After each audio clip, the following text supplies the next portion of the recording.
Hello, everybody, and welcome to Eberron, Gateway to Perdition. This is our last episode. This is it, episode number 3, the big finale.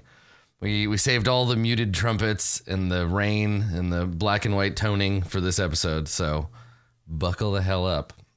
Before we conclude our 3-part miniseries, though, I would like to take a minute to get warmed up with my friends here and check in on them. How's everybody doing? Good. Yeah, Doing good. Doing Excited good. for Really Thanksgiving? excited to kill Jace today. Yep. Yeah, he's gonna have a cameo at the end. He just walks in and then Delilah shoots him in the face and is like, "That wasn't so hard." Yes. Yeah, I feel like somebody's been wanting to do this for a while, and I honestly don't see why it's taking so long. Yeah, what's that? There's a word in German about for someone who has a punchable face or like a face that demands a fist or something. Yes. Yeah. Yeah. It's a face. It's a face that asks to be punched. Yeah. He definitely has one of those. That's true. Yeah. Yes. 100%. Yeah. Well, what's going on in? Let's start, Masood. Let's start with you. What's going on in Chicago, my friend? What do I need to know? Well, you need to know, goodness, the winds are trying to tear down the doors. I tell you what, it is so windy right doors. now in the Windy City. It is. So it's not just a name. That's like for real.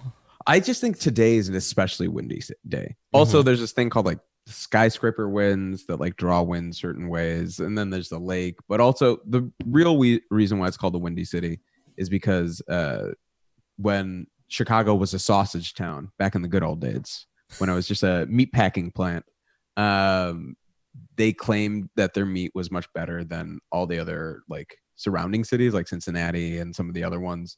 And everyone else was like, oh, they're just a bunch of windbags. So it became the Windy City. Ah, I see. The Chicago knowledge I didn't know.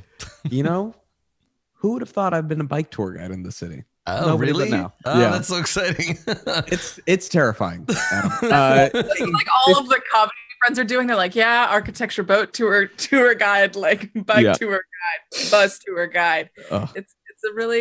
It's a good gig if you can. It's a good gig. You relate to America and international audiences. You just work your chops. There was like a mafia tour. I'm like literally thinking about all of the tour guides I know. My tour was the Bikes, Bites, and Brews tour, where people would have a slice of deep dish pizza. They'd have a Chicago style hot dog. They'd get a cupcake from a very like boutique cupcake shop in Chicago, and then have beers in Wrigleyville before riding along the lake down. And it was terrifying taking 15 people who have never been in the city before on bikes. Oh yeah. Yeah, that sounds awful. Yeah. It was a good job. I got a good tan out of it. I don't know. Did your worst fears ever come to life? Did like people get lost or like almost? No. People have got lost. We found them, which was good. Okay. And then I did get to roast this old man once, and that felt really nice. Because like, so we were on the tour, and I go, "Hey, my name is Masood. That might be hard for some of y'all to remember, so I'm going to tell you a fun story. In 3rd grade, I really tried to push the nickname Madude. It did not catch on, and this is something I tell every tour. Right? It's very fun. Yeah. It's light. It's You at the have beginning. lines, yeah. Yeah, I have lines. And this guy, I don't remember his name, but we'll call him Larry. Larry goes, "Oh, Krishna over there will have no problem remembering your name." And I was like, cool. 40-year-old man, you are my new target for this day. Ready. And so we go on this bike ride, and he comes up, and he's clearly upper management. And some of the other bikers come near me. This guy, Greg Polinsky, is like, yeah. I was like, oh, Larry's a real handful. And he's like, yeah, wait till he starts calling you Polak. And I was like, okay, cool. So he races across like East Europeans, like South Asians. It's weird though, because that's how I introduce you when I'm talking about you to new people. I'm like, yeah, Masood, my Polish friend. Absolutely. Yeah. The first defining characteristic. It's the first thing I think of, certainly. Absolutely. Later, I'm talking to Krishna, and apparently Larry also calls him a poo on occasion, which I mean, no. that was standard. Oh, And boy. And then I talked to this woman, Linda, who is from Scotland. He keeps calling an Irish lass. So it's just like This guy. this guy, Offensive thing that you could call a Scottish person. right? And Krishna says the worst thing to me. He's like, "Hey man, if you stick around long enough, you might get your own nickname." And I was like, "Oh my god, this prince! I need to get out of this store." And so we go to take a group picture at the bar, and I'm taking it, and it's my one shot. And so I take a photo. I was like, "Oh, that's terrible, Larry. Can you turn around? We want to see your face, not your bald spot. Come on." And it doesn't sound like much, but the crowd, they burst into laughter. Finally, the king taking a shot from a lonely fool on the outside of town on his bipedal, taking you around. You know, Yeah. it doesn't matter how good it is. It just matters how, good the people hearing it feel. Mhm. Exactly. And I was like, this is why I'm a bike tour guide right here. This is my life's passion. My D-level comedy right now is really hitting it for you, and I love it.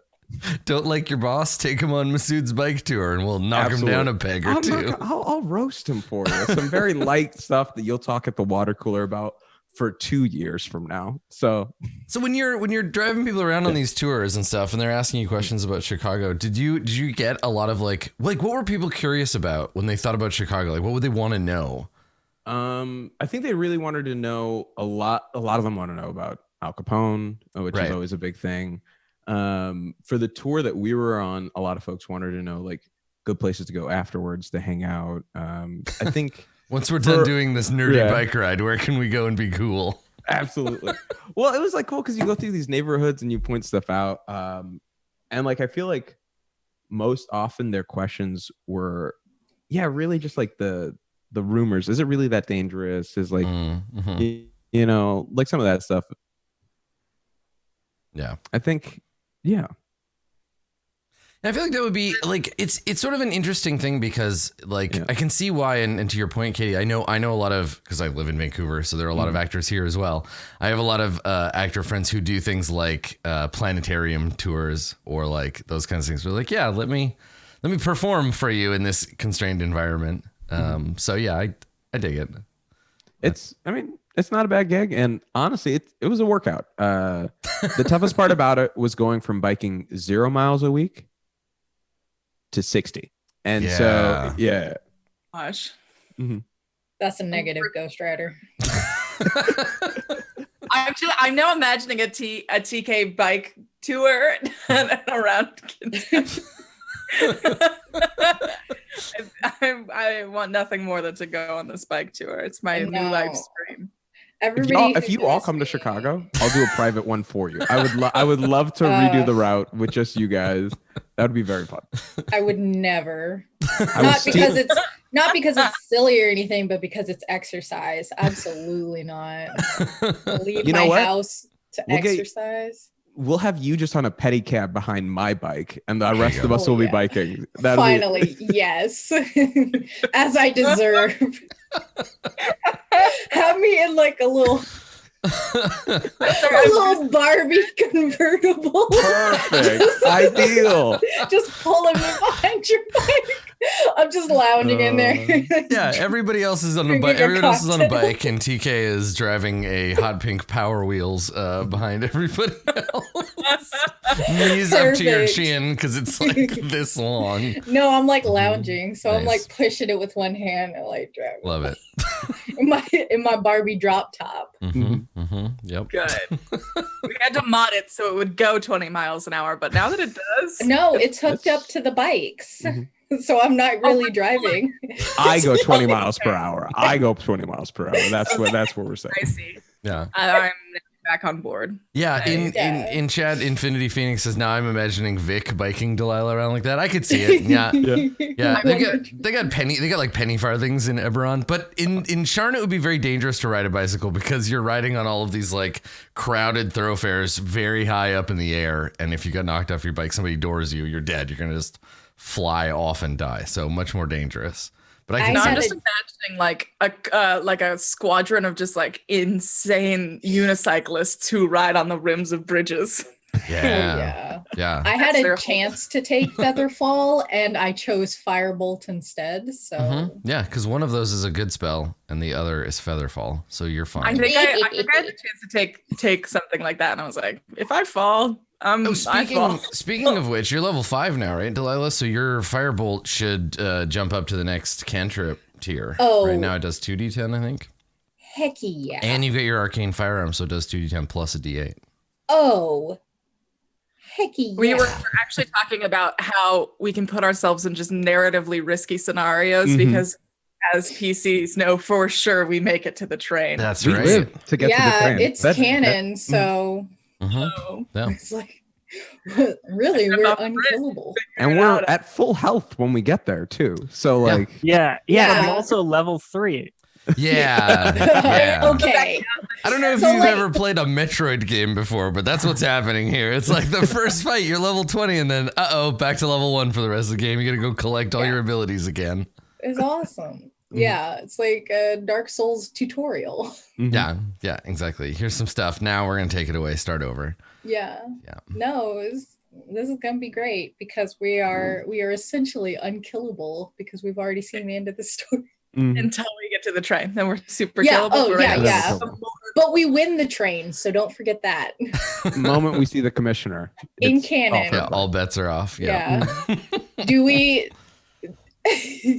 Well, I mean, I guess we could just find out. We could just play the game, and we could find out how you get there, and if you live. What do you mean we? What? We could just play and see what happens. That could be a thing we do. All right. Okay, but don't let us die, Adam, or else everybody will Adam, know. That's your job to not let us. We're like don't let us die. You're like, the story continuity. As soon as the game starts, you're like, all right, so I fill up the bathtub and I get the toaster and I plug it in and I look right at the camera and I jump in the bathtub. What happens? You ever see that like asymmetric game that was like Who's Your Daddy or something, and one of you played a baby who was just trying to find a way to kill themselves, and the other one was the dad trying. It's the beginning of Who Framed Roger Rabbit. Perfect. Yeah. That. And there's no option to give the baby Benadryl, so. What are you gonna do? DK, stay away from people's children. Masood? Just don't. What, Masood? Say something. Go ahead. What is it? Why do you need Benadryl for a baby? What are you doing to this baby that you need Benadryl for? It knocks the baby out. Yeah. Oh, guys. Chloroform works just fine. Come on. Why is where are you going to get chloroform in this day and age? Okay.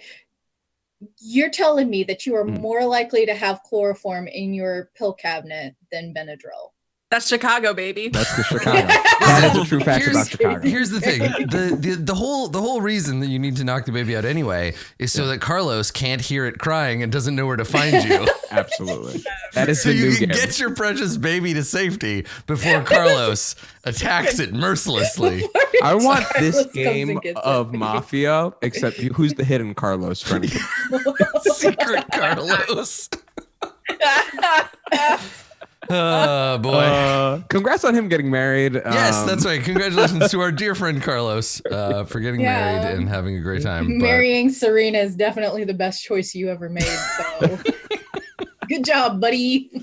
And for folks who need context, our regular Wednesday morning game that's the origin of this joke. So go watch Jace Bellerin Must Die. Wednesday mornings on twitch.tv/D&D. But for now, don't, whatever. For now, we've only got a little while. We got to get you folks on a train. So let's find out what happens. To get us on a train. So we fade in on the bar, right? The Polished Pram, I believe, was the name of this particular establishment. Formerly, prior to the war, a building of some unusual purpose, but now it is one of the up-and-coming nightclubs in this area of Sharn. Currently, tonight, being entertained by the Bix Scahill Band, there is a pretty sizable crowd of people, mostly human. And as we fade in, we see them all kind of gathered around. They're watching the stage. Bix and his jazz combo are entertaining them. And we see the door to the bathroom mysteriously open and then swing shut as if someone had passed through, but there's no sign of them. And as we see that, the camera pans across. We see Bruno and Bruno's new friend. And there's a bit of like an altercation going on there. And then the shot cranes up and does one of those things where it goes through the floor. So like the set is a cutaway. So we see through the layers of the floor, we see a pipe and like a rat runs across it as we scan up to the stairs above, where we see Delilah standing next to a guard. And in front of them, a set of doors leading to the office of the baby, owner of this bar and leader of the Night Street gang. And then crouching highly stealthily over here behind a fern, Rookslade, private investigator. Rookslade. Yeah. Righty. So I think maybe let's start up here and then we'll check in on things downstairs. So Delilah, you've been brought to the door by the guard, right? You've been told the baby wants to talk to you, and so you've been escorted up here. Do you know that Rook followed you? Is that a thing that you know about? You think? Nope. Yeah. Okay. I don't. I think that Delilah. I don't think Delilah ever knows anything for sure, but expects whoever they are working with to just make things work out in their favor. Like there is an expectation that, okay, well, you didn't let me bring my henchman upstairs. My henchman will handle it. So I think Delilah expects somebody to have followed them, but I don't think that Delilah knows it with any certainty that will allow them to strategize around it. Right. There's just an expectation that they will be assisted. Yeah. Someone will be there when I need them. Yeah. That's okay. That's But very no trusting planning. of you. But Okay. no planning. All right. Yeah. So you're brought up to the door. I think this guy, the butler or whatever, will come up to the door and open it and sort of gesture like, please go on through. Is this butler wearing like a tuxedo tail? Yeah, I think it's all. I mean, the staff here are all like street toughs and goons and thugs that belonged to the baby's organization, and then they were upgraded to staff. Yeah, and they're like, well, if you're gonna be staff in my fancy club, you got to wear a tuxedo. So yeah, they do look like ill-fitting like gorilla suits. And he's got like a thing on his nose from like a fight. Yeah, right, a little like Band-Aid. Like, and like, yeah. Everyone that works in this bar is played by Mike Batista. So. Yes! Yes. I love this. This also makes my choices very much more hard now. Oh, okay. Sorry, I wanted to set the stage for it being funny, but now it's dangerous too. Yeah. But you'll take care of it. Delilah will like, does Delilah get the sense that they are not allowed to smoke here? Has there been, are there like ashtrays in the waiting room or anything? This is a fantasy film noir type setting. Everyone is smoking everywhere all the time. So you're welcome to do the same. Yeah, Delilah will light up a cigarette on their like long cigarette holder. I think if you take out the cigarette holder and you put a cigarette in it before you go in, the beefcake in the gorilla suit or knockoff Batista takes out a lighter and like leans over to light your cigarette. Aw. Yeah, Delilah does like the very like noir like lean forward and like inhale to light it and like looks up through the eyelashes and stuff. Delilah, not hot. very much a 60-year-old. Bags under the eyes. I disagree. Violet eyeshadow. I still think she's got a hot attitude. So yeah. And instead of the sleek bob that they were wearing earlier, it's now like the C curls and waves. Nice. It's the waves now. Check my waves. Yeah. My waves. Yeah. So it's very much like and then, leaning back up with the waistcoat and the frilled collar and everything. And then just like, well, I suppose I'm ready. Haven't got all night. Let's get this over with. You ready for your close up? Okay. So the guard holds lights your cigar for you. He nods, grunts politely, and then holds the door like, please go on in. Yeah. Delilah will go in. Okay. So you go in. The guard stays outside. You watch this happen, Rook. Right. This door swings closed. Mm-hmm. And then you walk into a second room, Delilah. Sorry, That's my okay. Chromebook is on for some reason, even though I muted it. And in this room, this sort of little antechamber, there is there's like a tapestry on the wall. It looks like it depicts the city, like an earlier state of the city. It's like an antique tapestry. There's a little end table over here with a lamp on it. And when the door behind you clicks shut and you're in this little kind of waiting room here, you hear footsteps on the other side as someone comes to open the door for you. Now, while that happens, Rook, you watch Delilah go in. Do you stay behind your cover here and wait? Like, it looks like the guard just folds his arms over his chest and like leans against the wall. I take the drumstick that I got from Rick's earlier, and I throw it down the stairs. Oh, like down the hallway behind you? Yeah, from behind cover. Excellent. Okay. A little exclamation mark pops up over the guard's head and he goes, what was that sound? And he starts walking off that direction. I play Metal Gear. Yeah, you know what's up. Yeah. Okay. All right. Let me check and see what your stealth roll was for Skull Run. 18. Okay. 18. Yeah, you just blend right in, and you kind of have to move around the bush to stay hidden. But he comes around and he's like looking to see what's up. And then, starts heading down that hallway. I pop try to open the door to where Delilah is. Going up that way? Okay. Yeah. So meanwhile, downstairs, Vic, you come out of the bathrooms. You're invisible now, right? You have the invisibility spell on? Yes. Okay. So you come out, you're invisible, door swings shut behind you. You look up and you see Bruno and this guy. What's the current situation? Oh, Bruno runs away. It's okay. What's the current situation with you and this dude, Bruno? What does Vic see? Is this escalating? Are you gonna punch the guy, or is it still kind of like you're like talking him down? What's happening? I want to get hit. Yeah, so you're like asking for it. You're trying to goad the dude on. Mm-hmm. Okay, all right. So the question I have here is, Vic, you see Bruno like acting like a jerk. But I don't know if you are perceptive enough to know that this is on purpose. That Bruno's like trying to get this guy to hit him. Can you make an insight check? I would love to. Yeah.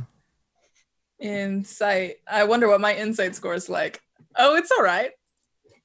A 12. A 12? Okay. Bruno, do you think 12 is enough to figure out your master plan? Or do you think Vic thinks you're in trouble? Oh gosh. I honestly... since I took all of that time to train on my physical and my internal, like everything I had going, my disguise kit, as it were. I don't know. I think you might actually think I'm in trouble. Yeah. Okay. So what are you doing to try to goad this guy into hitting you? Like, what are you? How are you doing that? Well, let's see. The last thing I remember, I'm hold on one moment. Hold on. There are animals fighting on my bed. I'm so sorry. That's the name of my autobiography. I was gonna say that's a. Yeah. I can. I would show you, but I don't want to ruin the. I do think that someone needs to title something "There are animals fighting on my bed." That's really good. Band name, audiobook. It's great. It's a good name for an Why are album. they riled up? They usually just sleep. Oh God. I love I'm it. sorry. Right. Stop. Please. Go.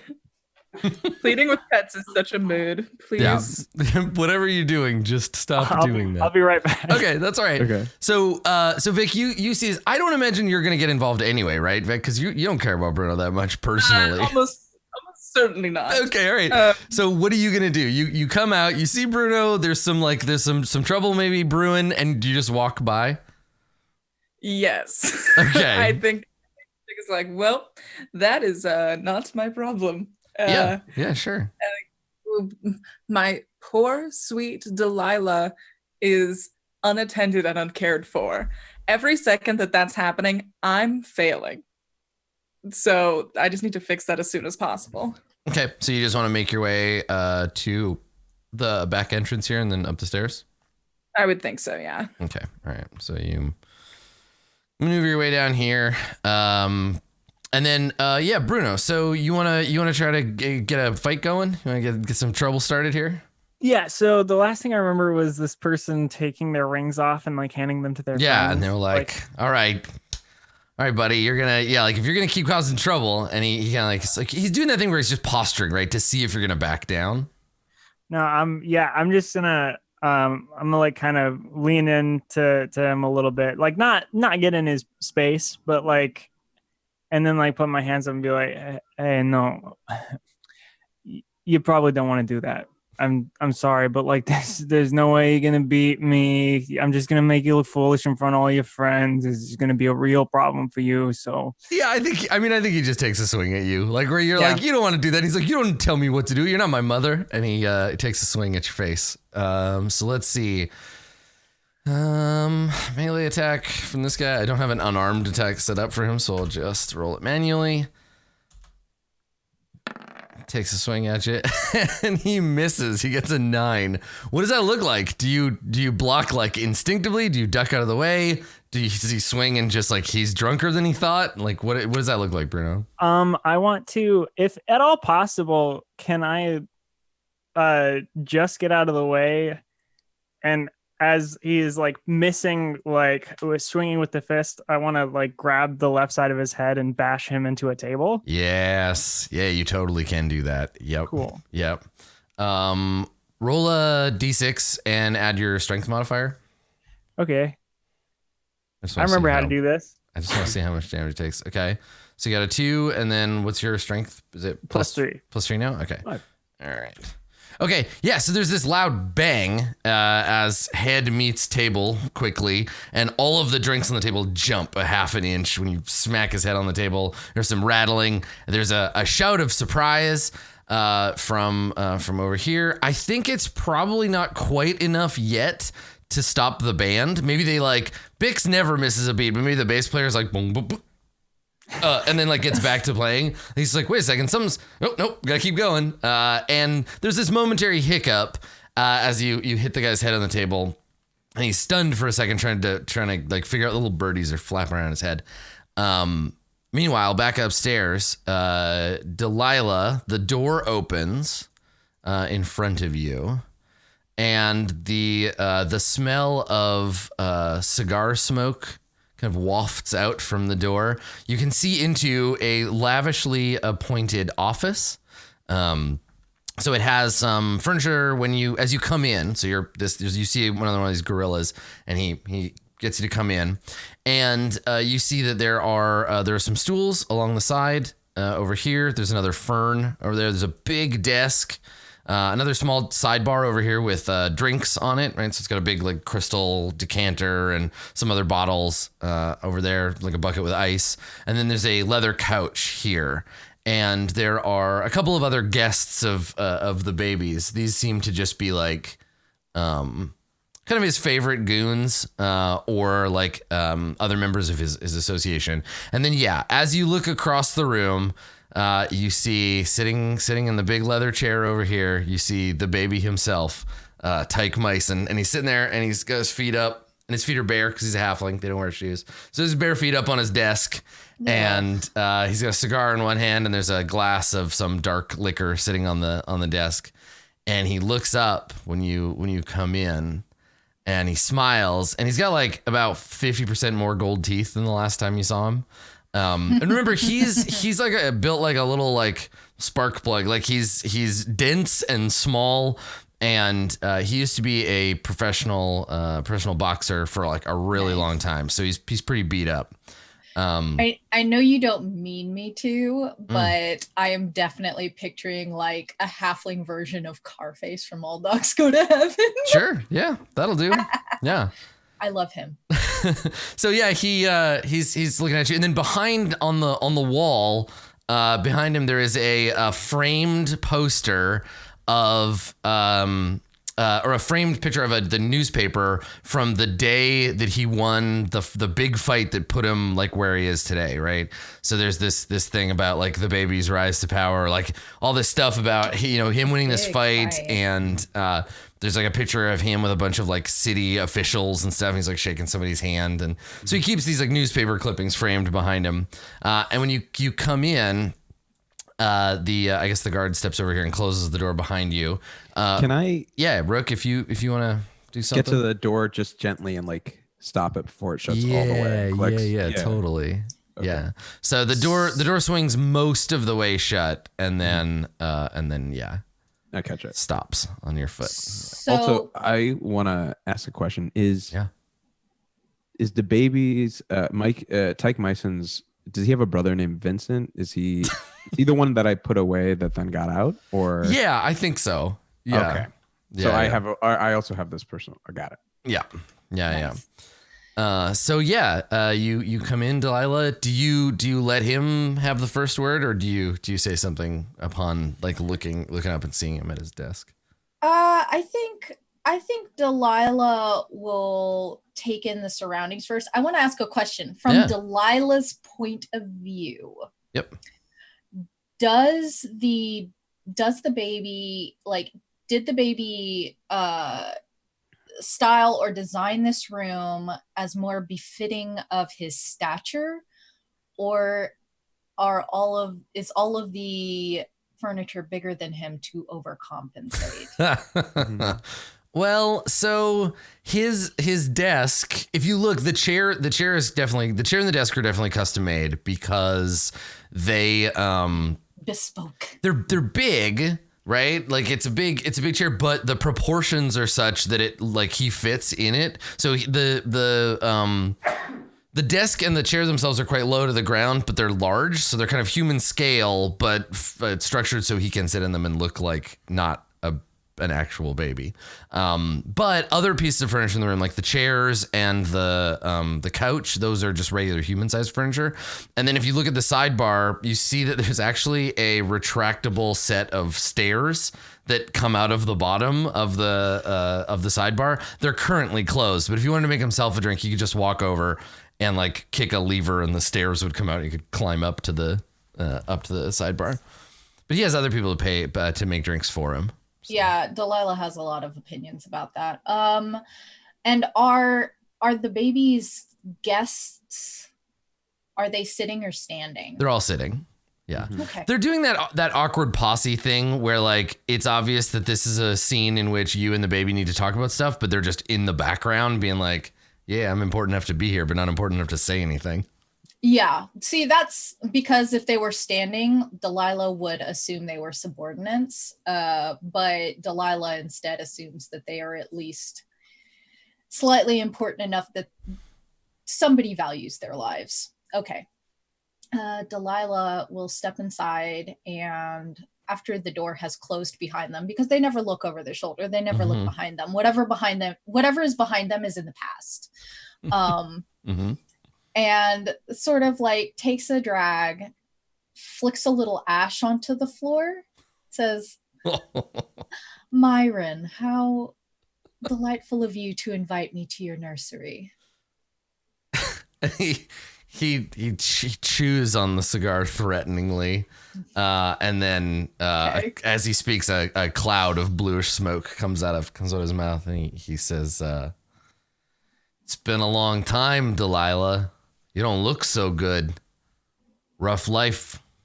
It'll do it to you. I like to take care of myself." And he like leans back, kind of like, see, obviously I do, and like takes a drag off his cigar. Of course you do, dear. Somebody has to.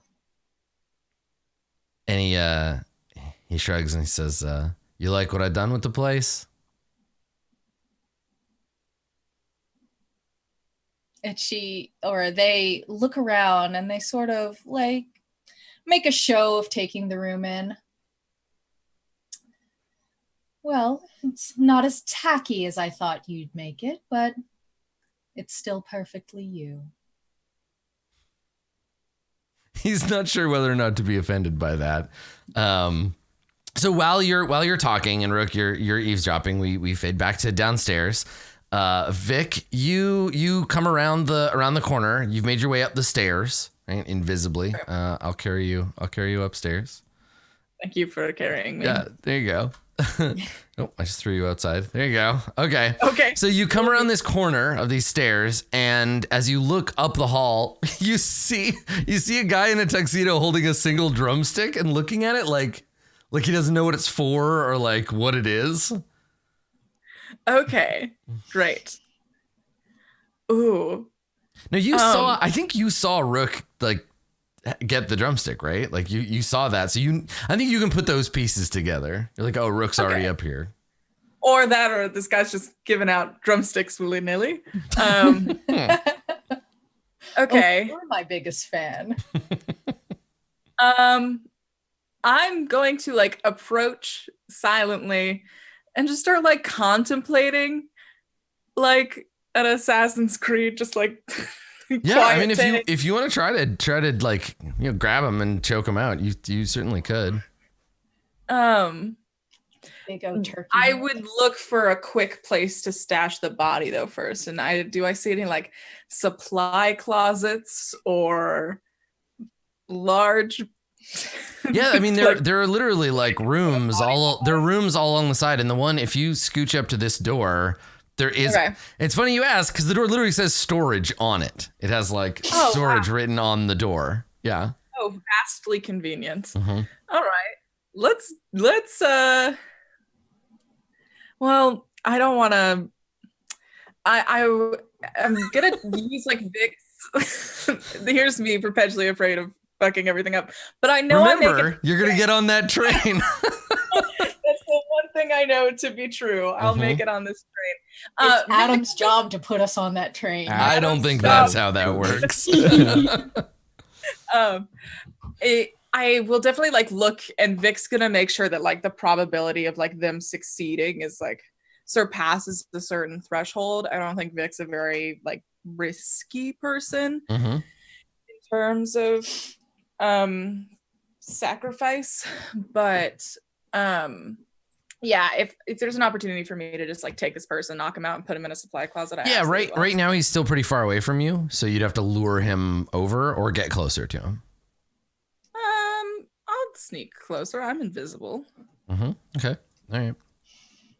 So you start sneaking closer. Can you make a stealth roll? Yes, and I tweeted at Roll20, so nobody worry about me rolling low. I'm sure that they've worked it out.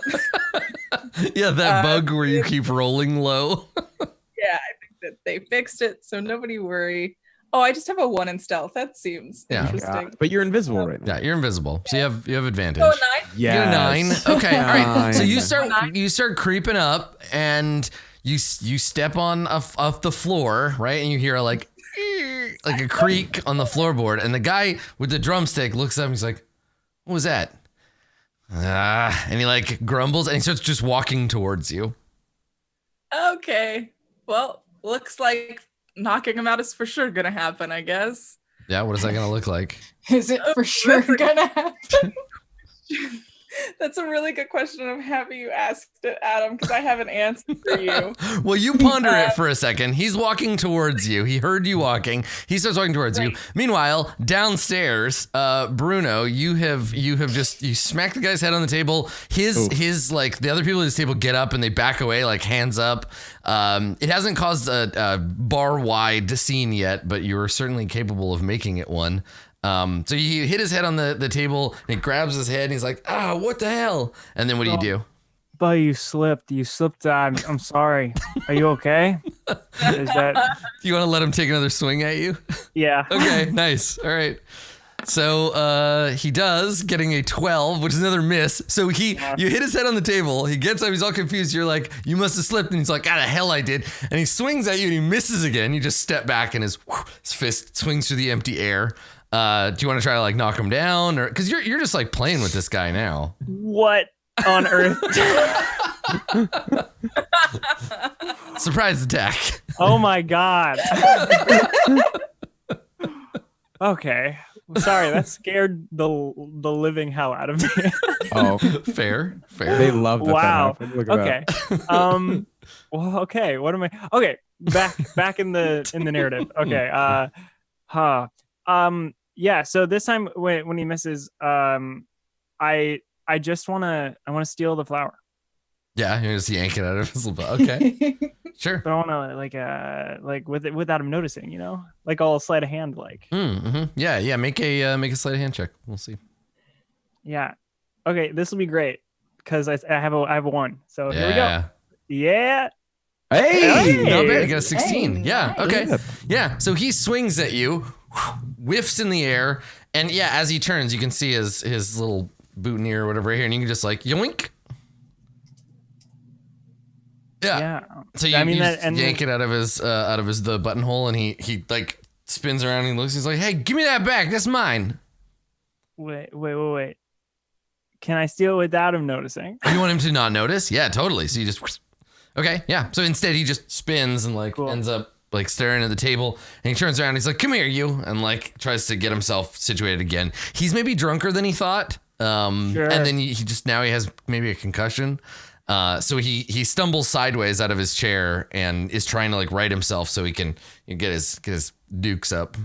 And then Bruno's just gonna put their hands up and be like, "Hey, no, like I'll walk away. I'm sorry. I thought we were friends. I thought you knew me or something. I didn't mean to make you slip and hit your head and fall all over the place. That was my bad. So I'm gonna move on." All right, make a persuasion check. Here we go. I got 10. All right, I'm gonna roll. I'm gonna see how ornery this dude is. Yogi. Let's see here. I got a 4. All right, so you've managed to just like you just rope-a-dope this dude where you're like, you must be confused. You hit your head. It's okay. I'm sorry. It's not. I thought I knew you. And he's just like, oh, okay. Yeah. Like he sits down and the one of the women with him is like, okay, dear, I'll get you another drink. And like, they kind of calm him down. And at this point, like the nearest guy, he looks at you and he's like, he comes over and he kind of whispers to you. He's like, I'm sorry. He's got a bit of a temper in him when he's had some drinks. Let me buy you a drink. And he kind of like is like, let's go over here and get you away from my friend. Yeah, no, I'm sorry. I'm sorry. I feel like it's my fault or something, Yeah. Do you want to go with this person? Yeah, I'll go with. Okay. So the two of you head towards the bar, and inevitably, like it only takes a few paces across the bar for the guy to do the thing that so many people do after being around you for a few minutes, where there's a look of confusion, like he's staring at you, there's a look of confusion, and then there's that like, oh hey, I know you. You're Bruno the Bear. I seen you fight. And that like, and this happens all the time. And so he just starts like regaling you with stories of your own boxing prowess. Like he's like, I was at that fight, that one in the summer, and he just starts like talking to you about. He's very excited that he knows you. And so that becomes the conversation you have as you head over to the bar. So yeah. Then at some point I want to be like, actually, hey, you do know a lot of your friends fans of mine?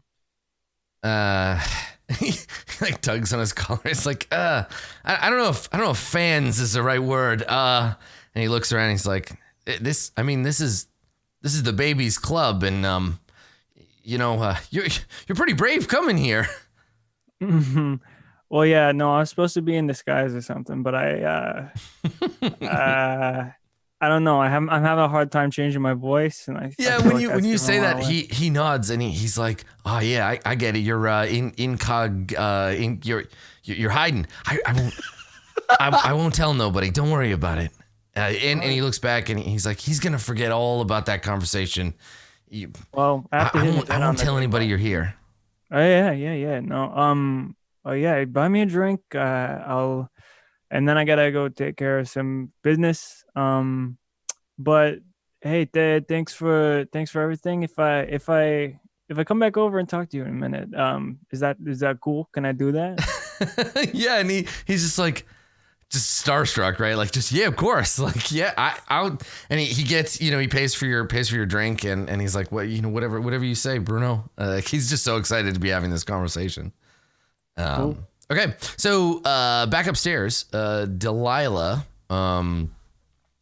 the baby, like you're standing by the door, and the baby says, he's like, why don't you come in, have a seat? And he gestures to the couch where these two people are, and he snaps at one of them. He's like, "Get your ass up, make my guest a drink." And the guard is like, yes, sir, of course. And he comes over to the sidebar and starts making you a drink, and they make room for you on the couch to come and sit. This woman like gets up and walks over here like, okay, sorry. Yeah, Delilah makes a small show of brushing off the seat and then sits. Okay, yeah, so the baby Not in the space where that person got up, but... Yeah, you want to sit down here? So yeah, the baby gets up from behind the desk and like hops down, like walks around the desk, picks up his drink, and he walks over and he leans against the other side of the desk, and he turns to face you, and he says, so I gotta ask you, Delilah, what are you doing here? I'm sorry, I thought this was... Is this not a club for patrons?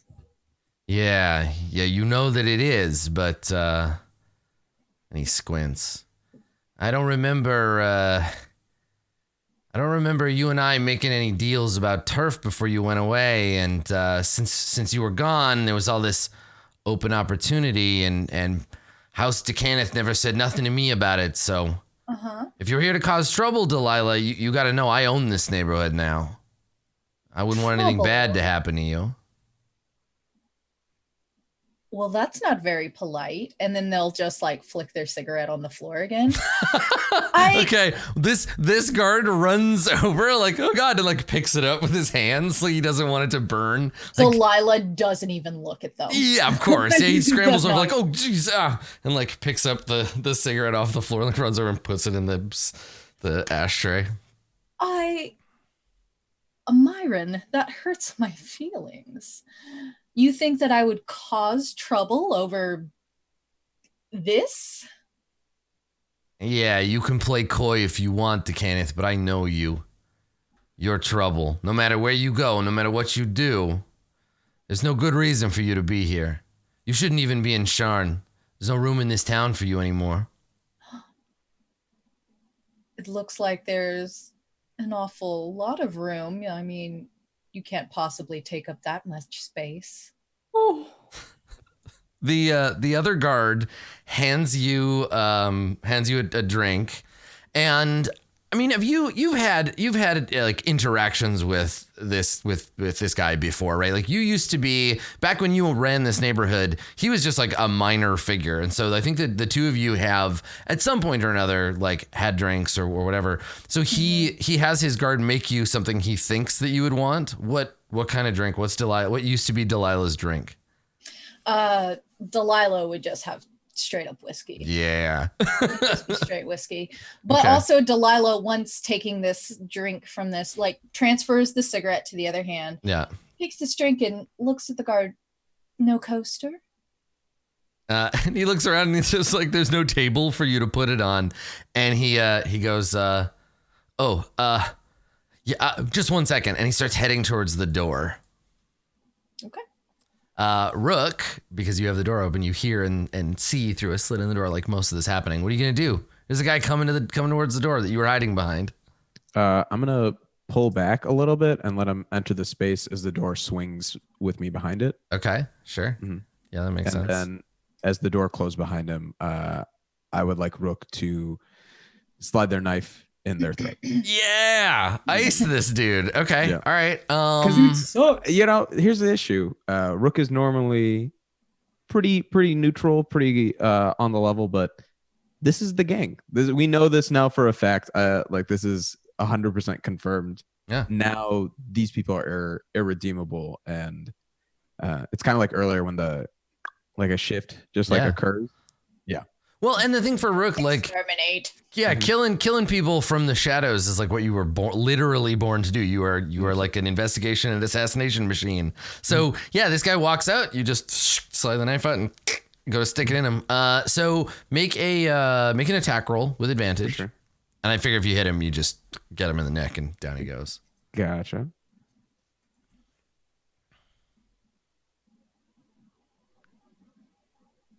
Nice. Yeah. Okay. So, yeah, there's no point in rolling. You don't have to worry about rolling damage or anything like that. Yeah. He's totally helpless. So you just grab him and get him with the knife Jesus. and slide him to the floor. And Delilah, can you make a perception check? Yeah, I don't think that Delilah is paying attention to what's happening outside, but I just want to hear if I want to see, because it's literally like right on the other side of the door from you. Okay. I just want to see if you hear a thump. A 0 in perception. Okay. Yeah, you may as well not. Whoa. 15, not bad. You hear like just the briefest sound that isn't footsteps or the door swinging closed. You hear like a muffled kind of rustle outside the door. But no one else in the office seems to notice it.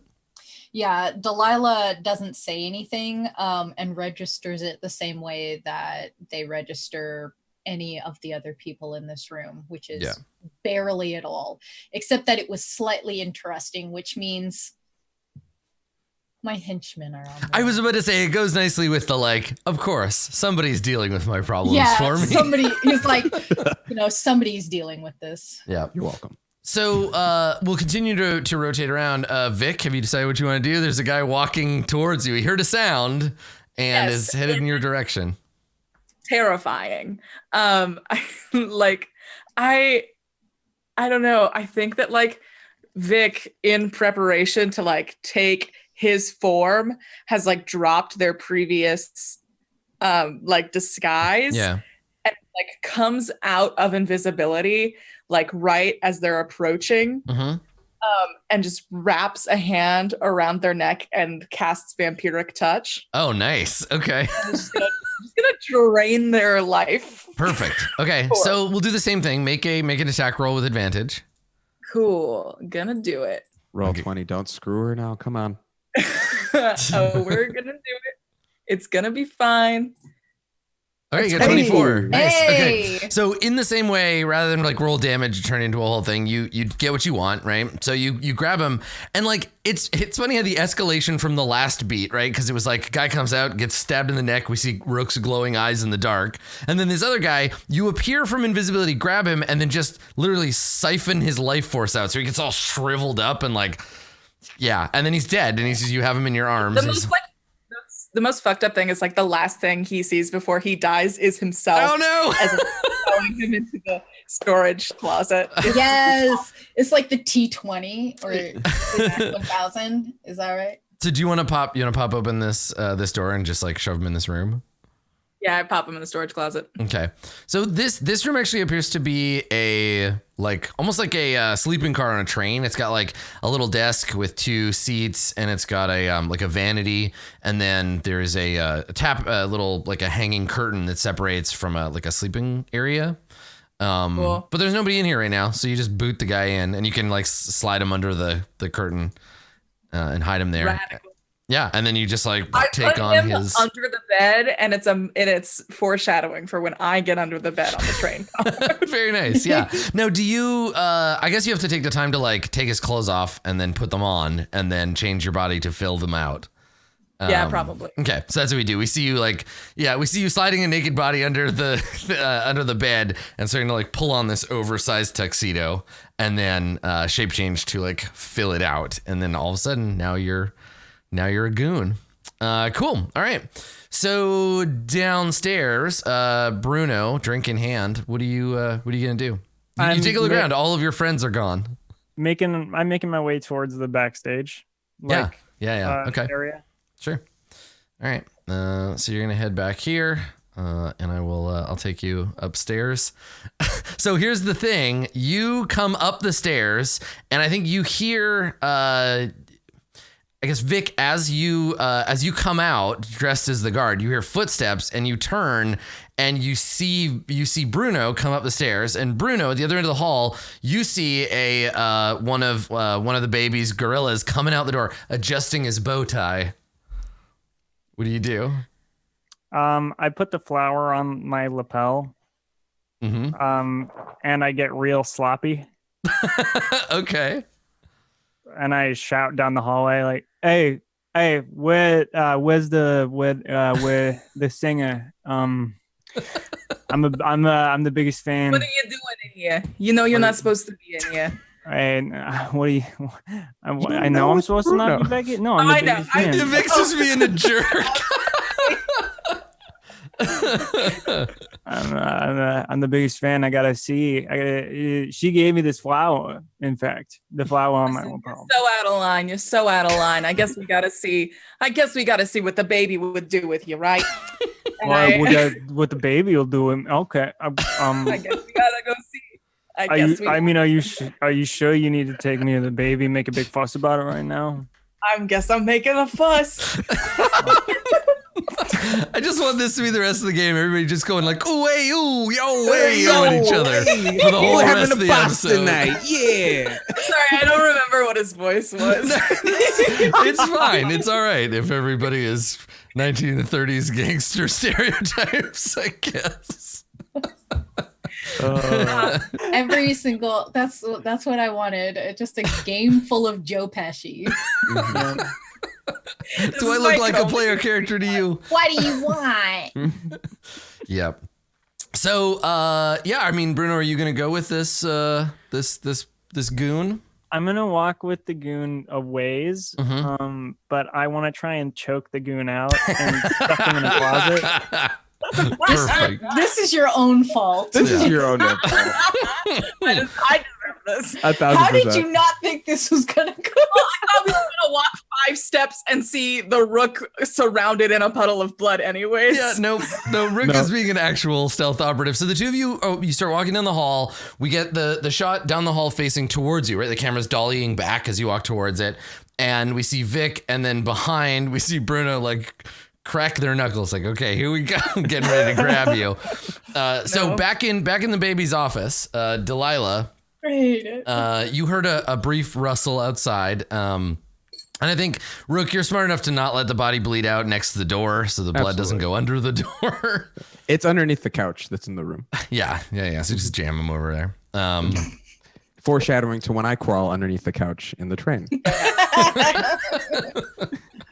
I find foreshadowing works the best when you call it out explicitly. Absolutely. What's happening here is dramatic irony because you see my character doesn't realize, but what I know is, So this is the office I get the romance novel from. So so we're back in. You're sitting on the couch. The baby's leaning against the desk talking to you, and he says, "Things have changed since you've been gone, Delilah. Mm-hmm. You don't matter around here anymore. Not in this neighborhood. Not in this town. Sean's moved on. I forgot about you." Oh, I can tell. I can certainly tell. That's why I'm up here. And he squints. And he instead of downstairs in the bar, not mattering. And he says, "Well, hey, don't take it personal. This is just how things go. All right? You go away. Mm-hmm. There's a vacuum. We got to fill it. Turns out," and he gestures himself, "I was the only man big enough for the job." And there's like some chuckling from his goons, like, yeah, boss. Like, oh, is that the first time anyone told you that? he snarls. "Listen to Kenneth. I'm only letting you talk to me like this because we go back so far. I'm just being polite, and I'm letting you know you better go pack whatever things you got left and get out of here, all right? And get on a train. And Here's a ticket. Get the fuck out of my office." Or I could just take this operation. And he laughs. He's just like, "Ha! Ha! Yeah. You in what army, huh?" And he looks over and like one of his goons does that like, "Yeah, I've got a wand. You better be scared." Like she like turns and kind of opens her coat and you can see her wand holster like next to her ribs. Like, and and Delilah like takes a drag on that cigarette and is just like, "Oh, sweetie, put your toy away before you hurt yourself. It wouldn't be the first time I've taken candy from a baby."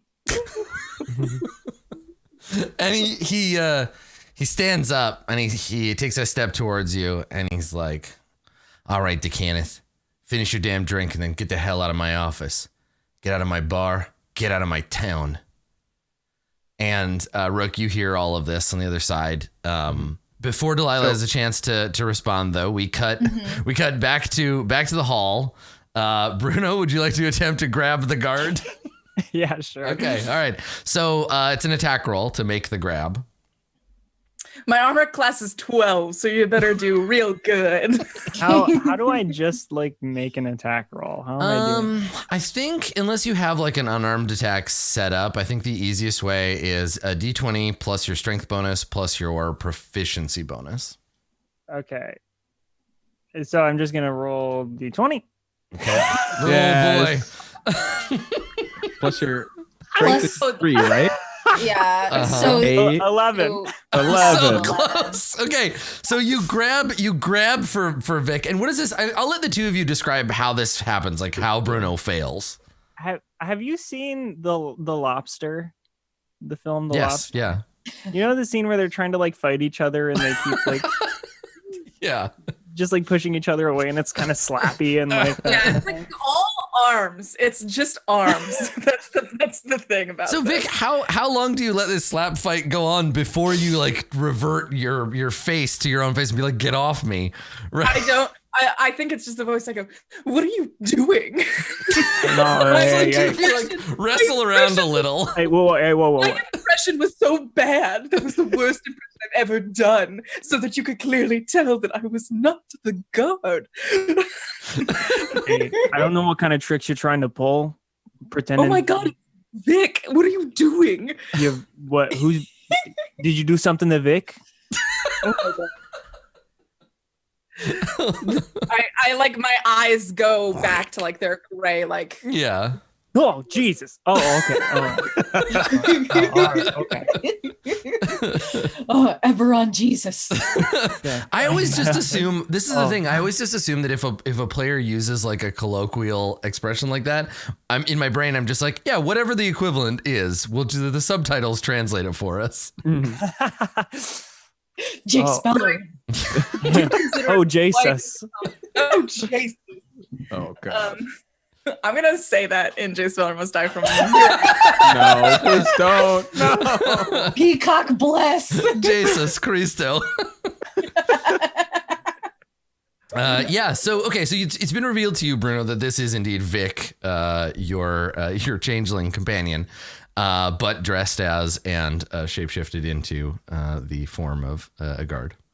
I figured I'd take you in there, and it'd be sort of like me as the guise of turning you in, but then we'd do him a what for, and then attack Yeah, but them. like, shouldn't I be involved in that the plan, the process? Like, shouldn't I know that that's what's happening?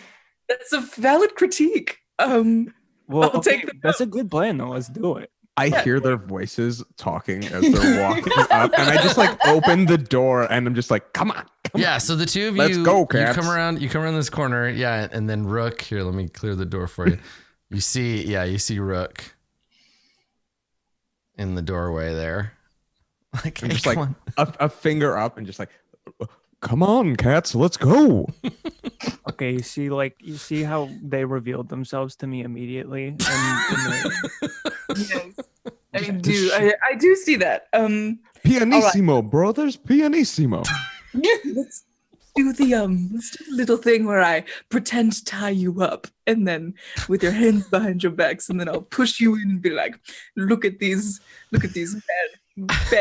bad folks. Wait, is that what your voice is gonna sound like? They're gonna know it's not you immediately. Vic, you gotta do hey, do this thing. I'll do like the shoulder thing, and then they'll really buy it. That's still not a good voice. That's not what he sounded. What did he? I just love the idea of this huge guard coming in and the baby being like, how are things going on downstairs? And the guard being like, everything's fine. Nothing to worry about, baby. You're like, what is that? Is this a new thing you're doing? Or yes. So what the three of you are kind of like out in this like waiting room. Mm-hmm. And Delilah's in the baby's office. Yeah. Delilah, do you respond? What do you do? So we cut back to the office, and he's pretty much just like, finish your drink and get the fuck out of here. So like Delilah has no indication of how close the ridiculous henchmen are or what's going on out there. But I think now is a good time to set some nonsense in motion. And I think Delilah he's like, finish your drink. Delilah will say, they never brought a coaster. We'll take their cigarette, put it like out on the couch, like wow, and like grind it in while keeping eye contact. Okay, all right. Always lovely to chat with you, Myron. And stands up and starts going towards the door. Okay. And then Delilah rarely wears gloves, loves their hands, loves their fingernails, loves polishing them. 2 fingernails that are bright fire red. And she'll kiss her lips, look at him, bang baby, and cast firebolt. Oh my god. All right, okay. So yeah, go ahead and do that, and then we'll roll initiative. Oh yeah. Yeah, you hit him. Yep. Yeah, I did it. Do I just click firebolt for the damage? Yeah, for damage. Yeah, click it in there, and then you'll get to roll another D8 for your arcane firearm ability. Pew. Okay, so 10 fire damage, and then roll D8. Yep. Bloop. Nice, 16 damage. Okay, so everyone on the other side, despite there being like 2 doors and some space in between, you hear the sound of magic, right? You hear the sort of tearing sound of fire being conjured into empty air. You hear a shout. Somebody else like, she tried to fry me. Get her! And everybody's gonna roll initiative, and we will see what happens thereafter. So go ahead and roll. Let's get you on the sheet here. You know, it's great not having a 0 for initiative. Yeah, right. I love Torgor, but having a 0 in initiative is awful. Yeah, it's never any fun. Hey, God. You know what? I deserve this 3. Yeah. Well, I mean, you did just you get to start the turn. Yeah, and then we roll through. Okay. Roll 20. I'm so tired of rolling 6s. All right. So there's Thug. Oh my god. There is. Oh, nice. There's. Oh no. Priest, and then. Okay, good. Spellcaster friend. Is that the 6th natural 20 I've been privy to since being on here? And then let me roll for. Be gentle with me. I only have 27 hit points. The baby. Okay. Ooh. All right. So. Before you get a chance to do anything, this thug, the guy in the gorilla suit, he steps forward and he is taking he's got like a club and he's like pulling out, and he gives you a look where he's almost like, he's like nothing personal, right? Like, well, this is just how it's got to be. Yeah. And he kind of gives you this look like, okay, sorry. And he takes a swing at you with this baton. What's your armor class? Ooh, 14. Okay. Does it matter? He clubs you once. You got a 22. Yeah, you got a 22, and then he missed, 11. So you take 5 bludgeoning damage, and you try to turn to dodge out of the way so you don't fully like take the club in the side of the head. But he hits you in the arm, and... I think that's it for him. The baby, instead of jumping into the fray, runs over here behind his desk and starts frantically pushing a button underneath the desk. You just hear the like click, click, click, click, click of the button. Damn it. Rook, it is your turn. So now there's I can't see on my there's a door shut there. And there's Delilah's on the other side of it. Yeah, Delilah's on the other side of that door you can see here. And the person's on like attacking them. So I would like to still using my stealth like sneak behind this one person, following the door and like get a sneak attack on them. Yeah. Okay. So you're gonna use the bonus action to do a hide. So make a stealth check. So have I lost my stealth? Or revealing yourself to your friends means you're gonna need to roll stealth again. That's okay. That's fine. But you can do it as a bonus action because you're a rogue. So. And I got +7 on it, so I think I'll be okay. So you got a 12. Let's see what this guy's passive perception is. Okay, yeah, he won't notice you. You sneak in, you can open the door and stab him in the neck. Stab him in the neck. Yeah, so this will be like regular combat, dealing damage, like all that stuff. Cool. But yeah, you can use your move to sneak up and attack. You have advantage because you're hidden, so you hit him, and then you can sneak attack. Cool. All right. So I think I did it right. I put it all in the chat. Got a 12 for my stealth, and then got advantage with my sneak attack. So I got a 21. Nice. And I'm doing 15 damage. Perfect. Okay. So Delilah, the door opens from the other side, and instead of seeing, more reinforcements, which the baby is expecting, right? The baby looks up, and I think he almost, there's a point where he's like, "Oh, that was fast," and the door opens, and you're like, "Oh, wait a second," and it's Rook, machine of death, and Rook just stabs this guy, and he lets out a shriek as he gets a knife in the back. Yeah. I look at DeBaby, and I just straight up goes, "Vincent won't save you tonight." And he spits and he's like, it's a goddamn conspiracy. They're all out to get me. Kill them. Kill them both. So that is your turn, Rick. Bruno. The fight has been joined in earnest. What are you gonna do? I want to just plow into the room with my knuckle dusters. Hell yeah. Yes. Let's see here. So you can get there if you just move forward. And then you can start swinging in on this dude's face. Yeah, I'm definitely going to do that. Okay. Pop in a couple of those. Let's see here. Yep, that's a hit. All right. Very dope. And okay, wow. 11 bludgeoning. Okay, wow. Yeah, so you punch him very hard. His head spins around one way. You get another attack, right? So you can take another swing on him. Yep, another hit. Oh, another hit. Boom. All right. Do you knock him out or do you kill him? Kill him. Yeah. All right. So yeah, just two punches. Just one spins him around, and as he comes on the other side, boom, finish him off with the other. He slumps back against the wall and falls to the floor. And that is move, bonus action. You're good to go. So. The woman that was threatening you with the wand is going to make good on her threat. And she's definitely not going to cast Fireball and burn the club down. Did anything catch on fire from the initial fireball? So fire bolt is targeted. It doesn't damage any objects around it. Gotcha. Fireball would immediately begin burning this place to the ground. Yeah. So she knows better. And so instead we'll cast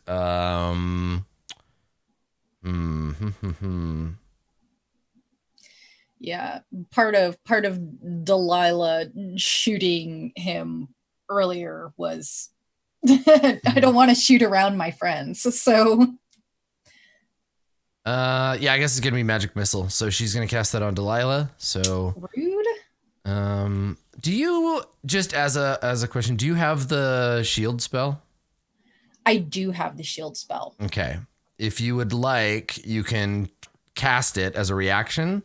And it will absorb this magic missile spell. Will it absorb all three? Yeah. So shield, I was just checking. So shield, you cast it as a reaction to someone casting a spell. You get a +5 bonus to AC, and you take no damage from magic missiles.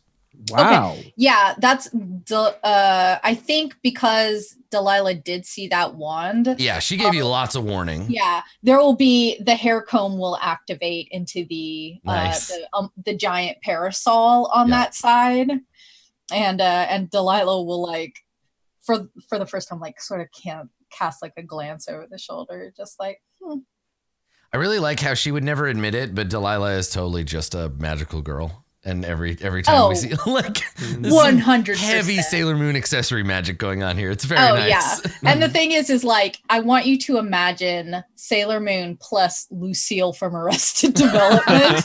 Yes. 100%. That's who I love Delilah this. is. That's perfect. Very good cross. All right, so the maid, she draws her wand and she shouts the magic word. 3 magic missiles leap from the end of her wand, but you're too quick. You cast a shield spell, and your shield absorbs the attack. The other woman that's here, she is also a spellcaster. She's gonna go over here to the baby, and she's gonna heal him because he's sad and injured. Okay. Okay, so she heals him for 10 hit points. Okay, so he... there we go. Okay, so yeah, she comes over and she's chanting as she walks. She's rolling her sleeves up and there's blue glowing runes kind of floating over her hands. She puts her hands on the baby and the burn mark from where you blasted him starts to like heal up. Vic, it is your turn. All right. I'm going to do some shenanigans. Yeah, do it. I'm going to spend my action to dash. I'm going to play the part of called in reinforcements. Right. Okay. I'm going to dash in. I'm going to get up close next to Myson. Uh-huh. And I'm going to say, boss, we just got word. They've got the whole place surrounded. We got to get you out of here. But I think that like me and Delilah like have a signal, and I think it's like an ear tug where if like Delilah like was looking like that would be like the signal that I'm not. But I'm gonna see if I can get this baby isolated and alone and maybe kill and take over their body. That would be really cool. Not only that, I think Vic has the same walk no matter what the body is. That's so rude. I'm just saying because like Delilah's all about that runway walk. So I'm gonna shove the medic out of the way. You're like, get out of the way! I have to protect the baby. I'm here to back him up. I love the idea too that just because we saw Vic on a train later doesn't mean that it was actually Vic. So we could very easily run into a situation where Vic pretends to be the baby forever. The rest of you have to go into hiding, and you bring a different changeling with you onto the train. Or Vic could be anybody, right? Maybe Delilah stays, and who we thought was Vic is actually Delilah. That's great, man. Shapeshifters. Okay, we're all changelings. So you spend your turn coming into the office and do this. Make a deception roll with advantage. So okay. Yeah. Please, deception. It's a 7. Well, come on, we've got this. Oh, nice. Oh, natural 20. So Thank you. Good. Thank you, Mr. 20. As you come in, the baby looks over, and he's like, Bronson, thank goodness you're here. Listen, we don't need to run. Look, we got her outnumbered. And then he looks and he sees Bruno and Rook, and he's like, hell, it's what is this? Everybody who has it in for the baby convention. You know what? Maybe you're right, Bronson. Let's Amscray. And he leaps into your arms. Like, let's go, buddy. And you got a crit, right? So he literally just like, he does the like uppies motion and then jumps into your arms so that you can carry him out of here. There's a baby Bjorn installed under the guard's suit. Yeah, right. He pulls his shirt open and there's a harness you just put him in. I thought it was a sash that I was putting on for his uniform, but I'm realizing now it's the baby weird. Bjorn. What's this weird cummerbund for? Yeah, he looks like Quado. Quaid. Oh. So yeah, the baby just leaps into your arms, and he's like, "Wait, I'm the baby. Get me out of here." Delilah, it is your turn. I'm sorry, I have to update the notes. I'm sorry.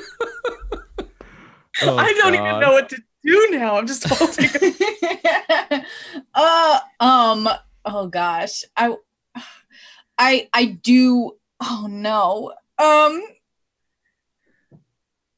I'm gonna shoot this other mage that shot me. Yeah, the magic missile one. Sure. Yeah, because I also have magic missile, and so instead of the gun motion, I think we'll go for a shocker. What Delilah does, and goes ahead and casts magic missile and says, "Oh, sweetie, you dropped something." And shoots at that mage. I just clicked it. Yeah. So here's the thing. The reason it always hits, right? The reason I knew that shield protected you from magic missiles is because she also has shield. She has shield. She's gonna use a first level spell slot, and with her free hand, you cast the magic missiles. They fly out. She puts her hand up. There's a ring on one hand that flashes, and then pulls the magic missiles into the spell and dissipates them. And she recruit her. Yeah, and she snarls at you, and the two of you are going full on Harry Potter wand duel now. Like, yes, just I'm firing really excited. Magic back and forth across the room. Yeah, that's what it looks like. It definitely looks like Harry Potter, like in the background while my henchmen actually get things done. Yeah, I like it. Okay. So let's see here. Okay. So the baby is gonna hold action because he just kicks his feet and is like, "Let's go, come on." Rook, it's your turn. I am going to rush the spellcaster that Delilah was fighting. Okay, so you just Terminator into the room and just charge. And then I'm going to use insightful fighting, which means I do a wisdom check. Insight check against their perception. Sorry. Okay. And if I beat it, I get to use my sneak attack even without having stealth. And they roll deception. Deception. You got to beat a 19. Okay. All right. Deception is charisma. They don't Rook's have a very good character you made, Adam. Thank you. I really, yeah. Okay, I got a 15, so no problem. Perfect. Yep. So the thing is, like, yeah, Rook, as you're charging in, your tactical sub-processors are like examining the person's emotional state and like figuring out what they might do. And so when you do go to make the attack, it's like you're attacking. You have predictive combat model, right? So you attack not where they are, but where you have anticipated them being. So you just start lunging at the air, and she turns, and we'll see if you hit her. So yeah, you'll get your sneak attack if you can hit her. Cool. Nice. Yep. No problem. Heck yeah. Yeah. So she turns right into the attack. Yeah. And takes 9, and another 8. Okay. So she yelps in pain. And snarls at you like, "Damn Warforged, get away from me!" See, the thing about Jazz and me is I always know how the phrase is gonna end, Daddy-o. Excellent. She's now confused and afraid. So many one-liners, guys. I'm so ready for this. Do you have like a list? Just like you're just checking them off? Locked away. Yeah. Legitimately, no joke. The other day, I watched Who Framed Roger Rabbit all the way through because I hadn't seen it in like 20 years. So I was like, it's such a horror show. It's kind of nightmarish. I can remember why I didn't like it as a kid. I love that movie, but it is. Yeah. Christopher Lloyd is a nutso in it. Bruno. That was like the first movie to give me nightmares. Yeah, it's terrifying. When his eyes bulge out. I couldn't figure out who it was for. Like, is it a kid's movie? Is it an adult's movie? It goes back and forth so wildly. Yes. I could never figure it out. For me. I'm going to watch Cool World next. All right, Bruno. Do not. No, it's your turn. What do you want to do? What are the handles on these doors? I figure they're like the vertical like metal handles they got 2 things attached to them. Perfect. Cool. I want to grab the club that. Yeah. It's just lying on the floor. And I want to close the doors. I want to get into the room and close the doors, and I want to put the club between the. I like how Vic and Bruno keep just stepping on each other's toes. Like Vic's like, "I got this," and you're like, "Door's locked, can't get out." Okay. Yeah, I'm gonna come in and do that, and then I want to like stare down the baby, even while being held by Vic. Yeah. And just go like, "I'm getting you right here. Yeah, right. So this is the baby's worst day because these 4 people, or these 3 people, he doesn't know that Vic's here. These 3 people that and probably doesn't know who Vic is. The 3 people he's like done wrong are all in his office at once. And so when he sees Bruno, he shouts a little bit more like fervently and like tugs on your clothes, Vic. And it's like, come on, you got to get me out of here. I told him we should have made a secret exit. And he's looking around, he's babbling in fear. Like he just wants there to be a secret way out, but there isn't. And he's like, oh, where's that goddamn backup? So yeah, Bruno, you come in the room and then you shut the door, jam the club in there. And I think picking up the club, closing the door and putting the thing in that's your action. Yep. I figured as much. So this mage, let's see, 1, 2, 3, starts here. I'm trying to see if there's a cone that I can do to hit all 3 of you. Sure. Yeah, there totally is. Okay, so she may be smart enough to know not to burn the place down, but she's gonna cast a spell that is gonna hit all 3 of you. So when you get up in her face, Rook, she puts she puts a hand out and a spiral of dark blue runes appear. The air suddenly becomes very cold, maybe like a drink on the table freezes over, and she thrusts her hand forward and a cone of magical cold erupts from her hand. And blasts out into the room. And I think, let me see, it's a 15-foot cone. Mm-hmm. 60-foot cone. Yeah, she can definitely hit all 3 of you. So yeah, it just like flies out and blasts all 3 of you. You need to make dexterity saving or constitution saving throws, please. Rude. Okay. Without advantage, I imagine. Yeah, just a regular save. Then a 6 instead of a nat 20. But yeah. Oh, you all did great. Everyone's doing great. All right, so Rook, you take the majority of the attack. You take the brunt of it. It's cold damage. So Rook will take the full amount, and then everybody else takes half. I'll say that. Rook is down. Yeah. So I'll say Delilah steps behind Rook. Yeah. What is this? It's 36. 18 is half? Yeah. 18 damage to the 2 of you, unless you have something that mitigates cold. And then Rook, So you see Rook pretty much just do the like freeze over and then just tip over backwards and fall on the ground. Oh boy. 100% still. Yeah. Oh boy. Okay. So maybe in that moment, right? So she does this, and then Rook falls out of the way, and she looks at you, Delilah, like, and she's breathing hard, and she's injured, but she's like, no, this is personal. Like now I'm gonna get you. So we see the 2 of you. She glares across the room at you, like breathing hard, nostrils flaring, and I think that's where we go to break. So stare her down. There's a moment here. We pause. We fade to commercial. And when we get back, we will conclude our confrontation with the baby.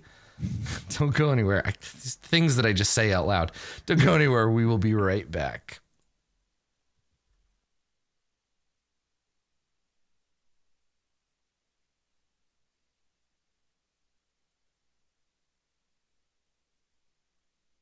This stream is brought to you by Roll20, an easy-to-use virtual tabletop dedicated to making tabletop RPGs accessible to everyone. Join the adventuring party at roll20.net.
Hello, everybody, and welcome back to Eberron, Gateway to Perdition. So, Cone Cold, that was fun. The room that you were in is now locked, which is also great. But you have the baby in your muscular arms, Vic. Your fake muscly arms. So, I think that this woman next to you, the baby's personal medic, is just like gonna hold action because she figures that Bronson and the baby, and they're gonna figure out how to get past Bruno here, and so she just stays back. Vic, what are you gonna do? Yes, great question. I guess I'm going to try and struggle at the door. I think I'm going to struggle to get it open as my turn. Bruno and Delilah there's only one door out, and it's right here. And you just watched Bruno put a club through the thing, so it's going to be hard to open. I'd have to get past them to get to the door. Yes. Now Delilah and Bruno both know that you are yeah. And they'd never hurt me. So what I'm gonna do? Of course, I would. Just like you'd never desert me on a train. I would never. Foreshadowing, guys. Foreshadowing. Is there?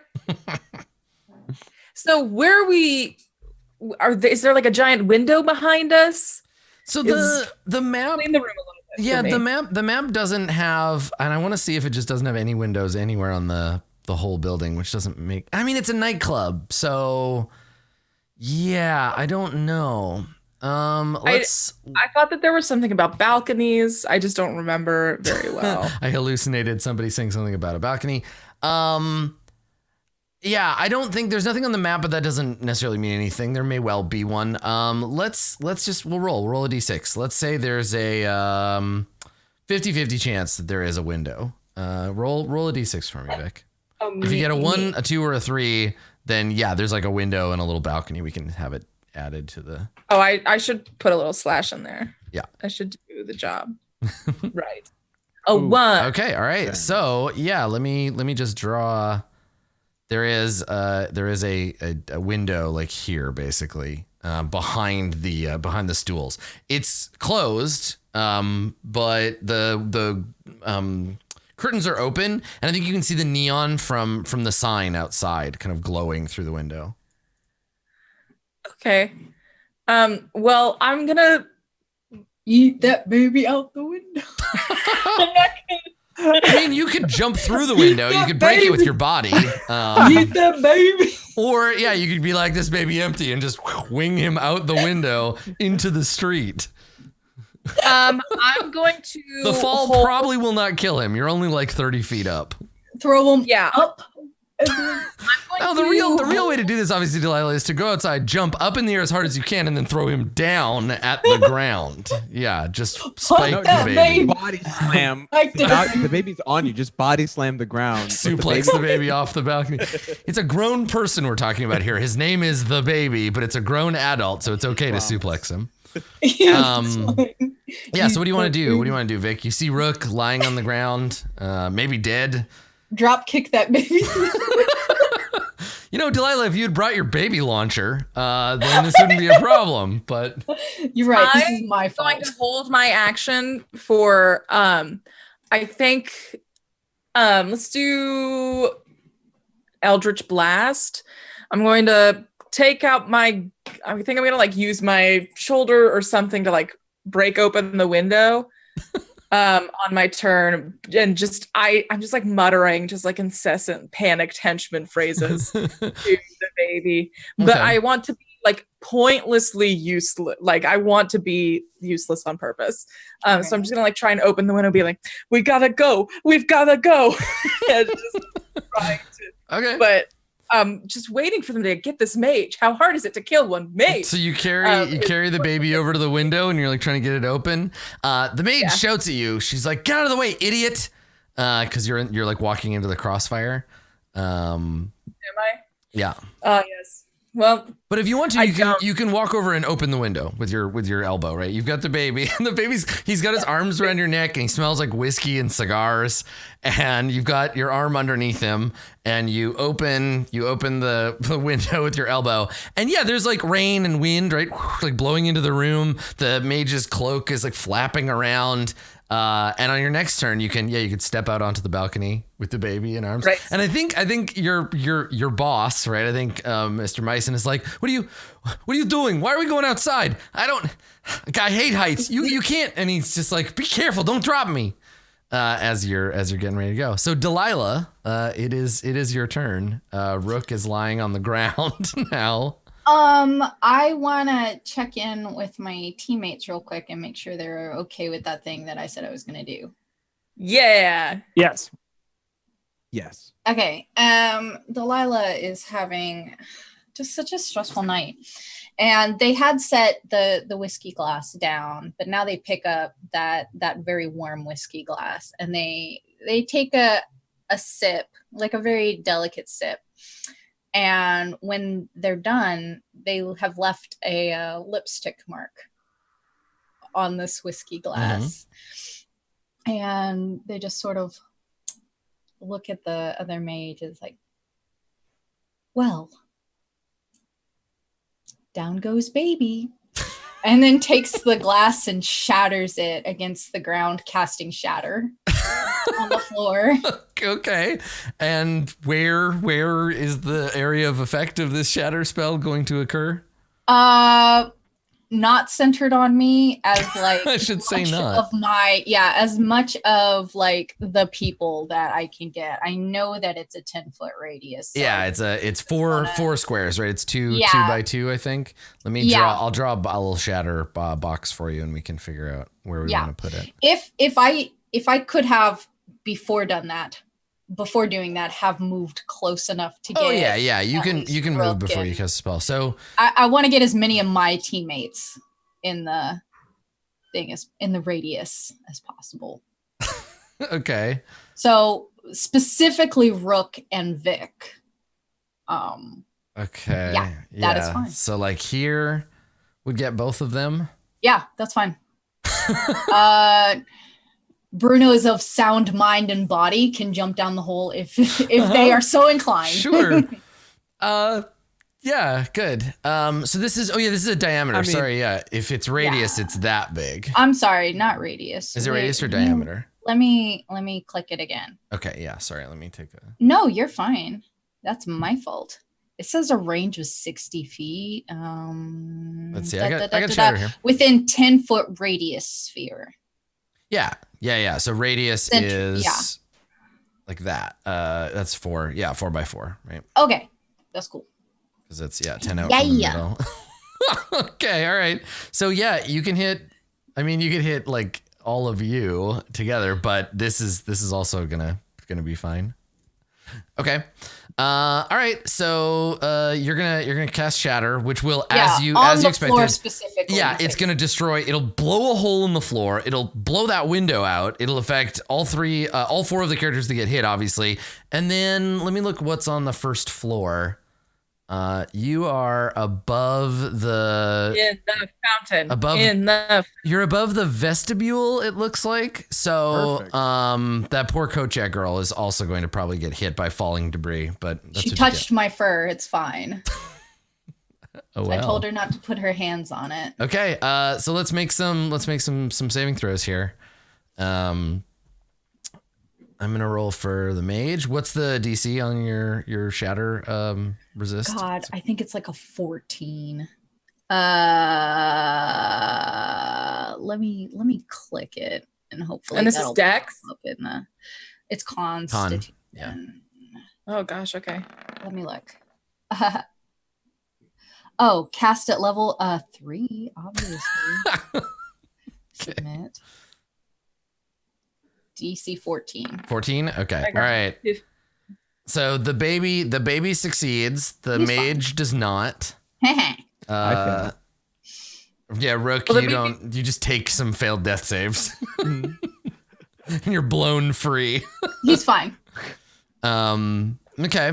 All right. So how much damage is it? It's 11, 13.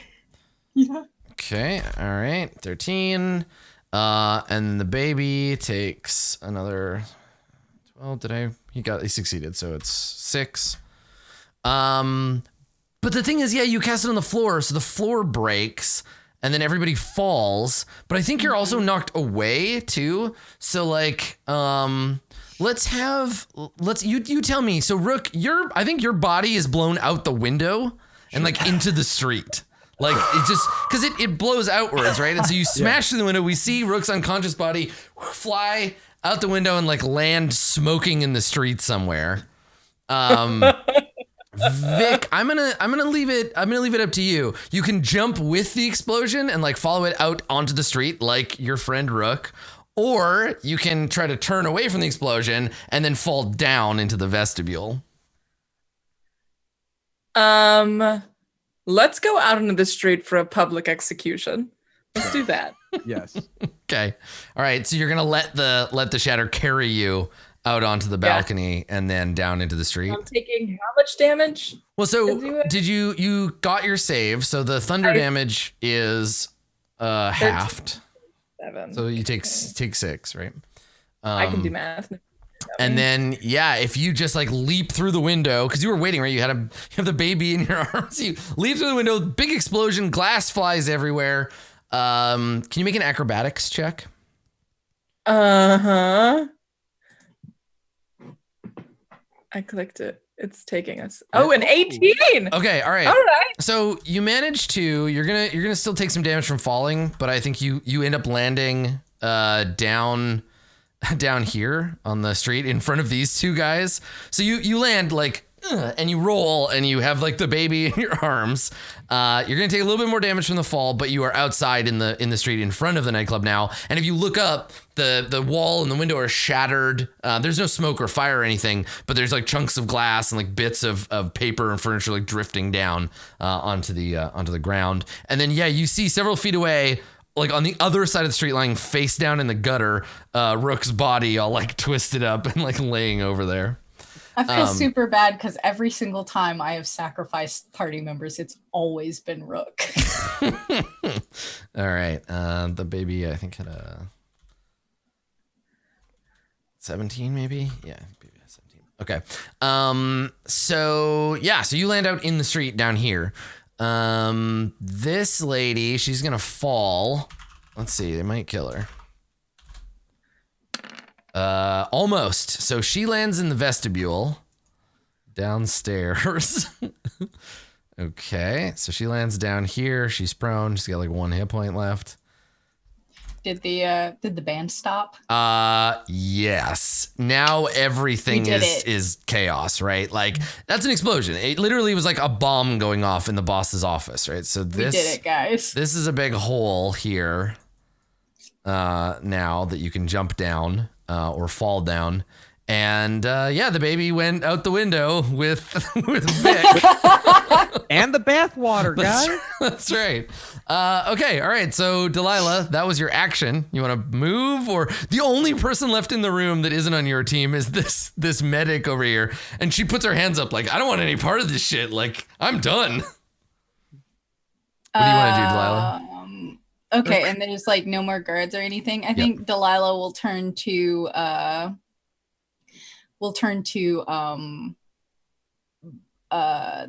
Bruno and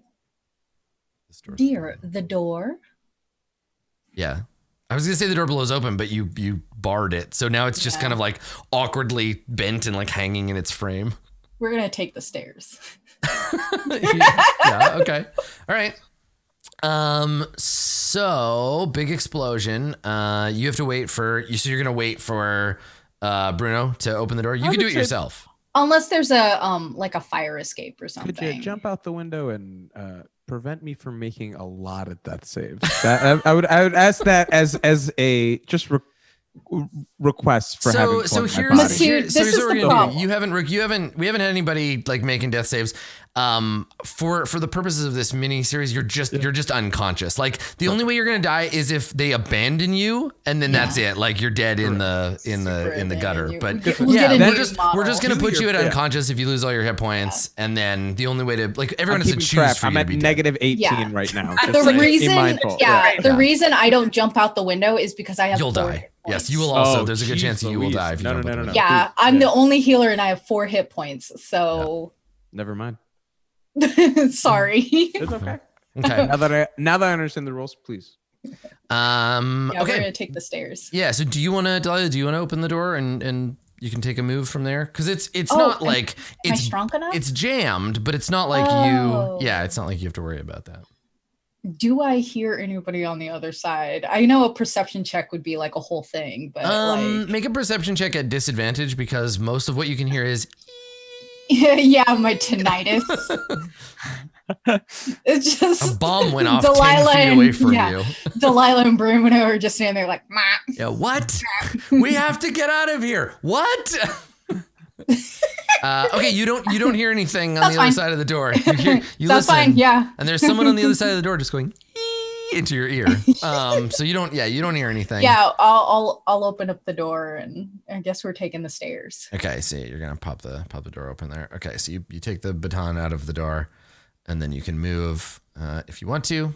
You can move. I would love to. I'm gonna take the stairs or a fire escape or something down to the street. Okay. So when you get back out here, so this whole area to the south of you, this is all open, and you can look down. You can look down onto the area before, and it's chaos. People are like getting up and running and like trying to get to the doors, and it's obvious there's some kind of shit going on. And like the bartenders are shouting like, "Everybody, stay calm. There's an exit over here." And people are starting to like rush towards the exit, which for you, Vic, and your baby companion, that'll be very good. Because you'll have a crowd to kind of blend into, but you can see people starting to, people are going to start coming towards the door. So there's all this chaos down there. The baby says to you, Bronson, quote unquote, he's like, "Oh, my club, my beautiful club. God damn that Delilah DeCanneth. She's a mad woman. She's insane. I swear. All right, Bruno, I got a carriage around the corner parked in the alley. Take me there." Yeah, boss, we'll get you right there. Real quick. Swoop me, Bruno. So he's just like, "Come on, let's go." Rook, you lie smoldering face down in the muck somewhere. Meanwhile, upstairs, Bruno, what are you gonna do? Yeah, Bruno's just gonna nod at the healer, the cleric person, and then follow Delilah immediately. Okay. Milady. Okay, so you just want to follow after. Okay, now you can move again if you want. All right. Let's see. Because there's no stopping. You can just take the dash action and keep moving. I'm gonna stay like basically being Delilah's bodyguard. That's my plan. Now, if you want to, you can ready an action and you can dash when Delilah moves. So you can say like when she goes, I'll go with her. Yeah, sure. Like as soon as Delilah goes, I would like to also. Okay. Perfect. Okay. So let's see here. The mage is she staggers out the front door. So you see the door, Vic, you see the door open, and this extremely beat up woman like staggers outside and like looking around, and there's little bits of debris floating down, and she's all burned, and she like looks around at the two guards, and the guards are like, "Oh my God, what happened?" And like, "Boss, what's going on?" And there's a lot of confusion. And behind her, Vic, when she opens the door behind her, that's when you see all of the people trying to like kind of rush out of the bar at once.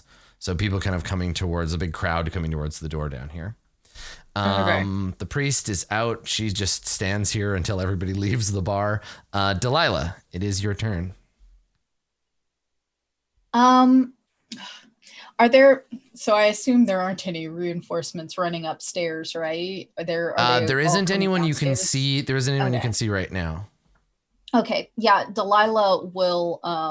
If Delilah will continue to move down the hall, and if Delilah sees anything like resembling reinforcements, they will play up like being disoriented and like stumbling and stuff like that. Mm-hmm. Okay. Yeah. So trying to deflect responsibility, be like somebody else did it. Do you want to keep moving? Yeah. Yeah. We're Good call. Okay. Move downstairs and get the hecky out of here before the cops show up. Okay. And then Bruno, you're gonna follow. Mm-hmm. All right. Cool. I guess I could have cast Cure Wounds on myself, but I'm not going. Yeah. If you want to just move once and cast Cure Wounds instead. Yeah, I'll move once and cast Cure Wounds on myself. That seems more reasonable. Okay. Delilah seems like the type to take their time too. Yeah. So a couple of things. As you go by this banister, right? You can see, and I'll just move the two of you over here for a second. You can see the open space to downstairs, but you also catch a glimpse as you come around this corner of the VIP area over here. And when you look, standing up against the railing, looking down and looking back across, and I think they see you, Delilah, as you go by, you see three cops. You see two like beat cops with just like their regular uniform on, but they got their hat off. They were obviously sitting up here. And then you see the police commissioner, and he sees you across the way. And instead of a look of like, uh-oh, a bomb went off, I better do something about it, the cops look at you. The commissioner looks he makes eye contact with you, and you immediately see he's like, you did this to Kenneth. Like, and he turns angrily and walks out of your point of view as you run by. So I think I cast at 3rd level, so I got 24 back. Hot damn. Nice. Okay. So Vic, I just put you at the same initiative order as the baby, so I don't have to keep worrying about the two of you being separate unit.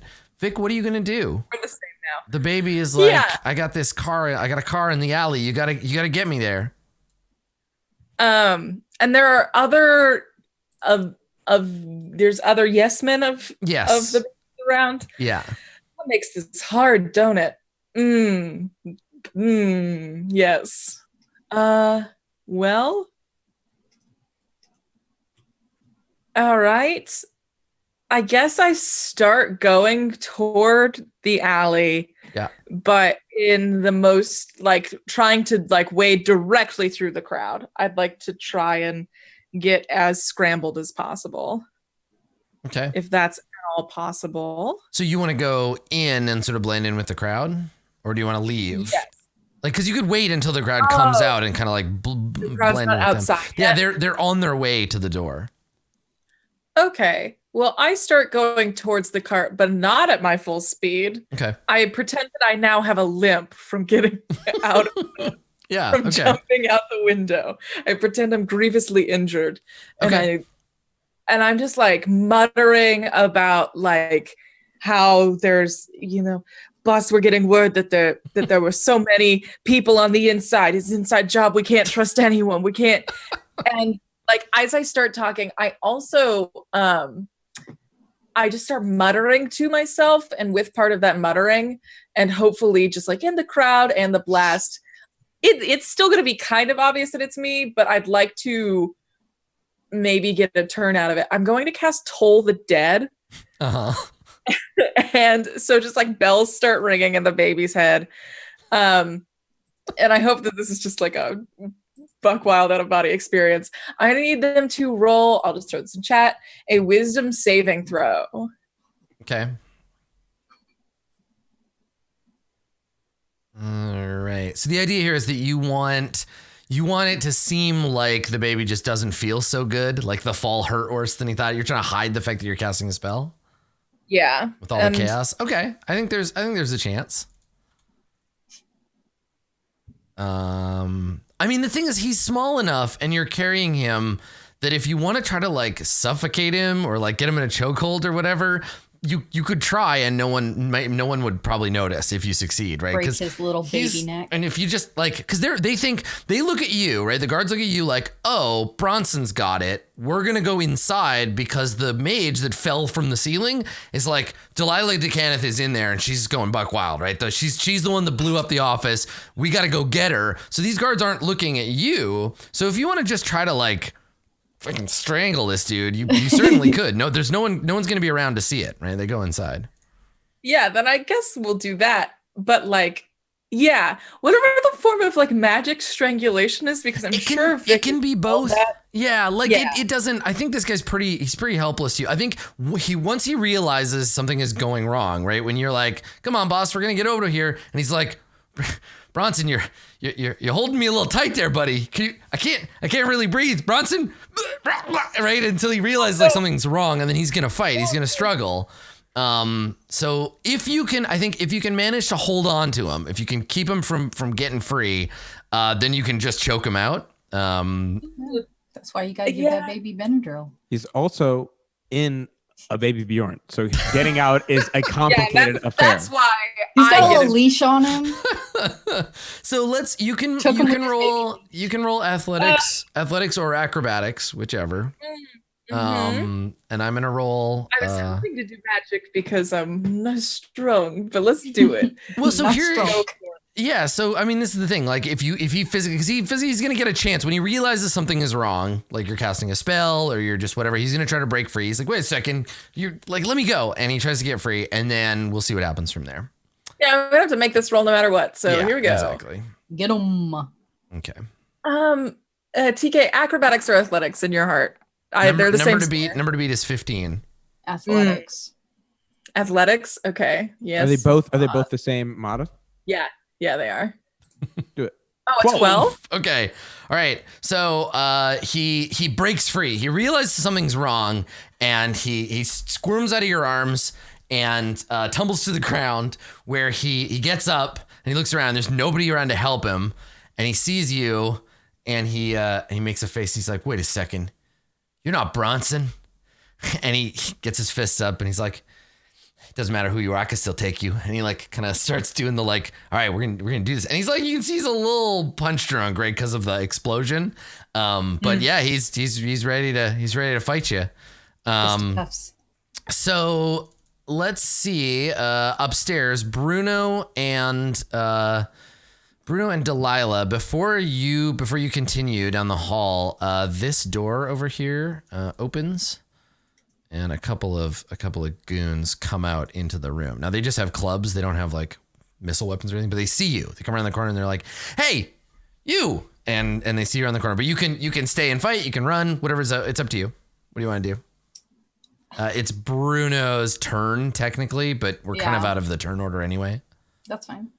You just tell me what you want to do. Bruno's lead, because like Delilah's all healed up to full, but Delilah's health slots are not.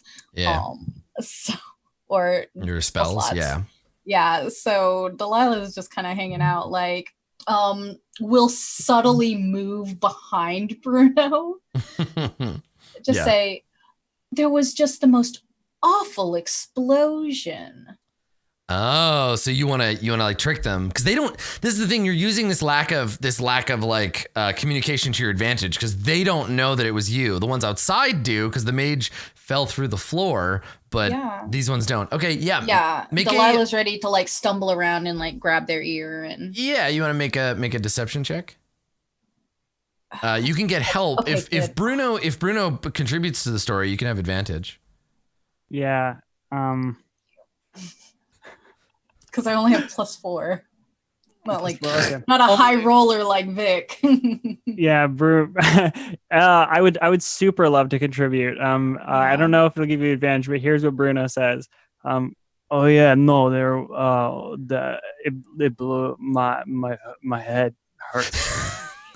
What I think that Delilah will do to like lend credence to the story is like pretty much like move a little bit behind Bruno, like under Bruno's arm, and then like ragdoll with the assumption Bruno will catch them. Just like my. weak knee, like you have the stuff like vapors. that. Yeah, the vapors, the explosion vapors. So let's see how this goes. I'm so nervous. Yeah. 19. All right, 19. That's not bad. Let's roll for these dudes. I got a. Where's their wisdom?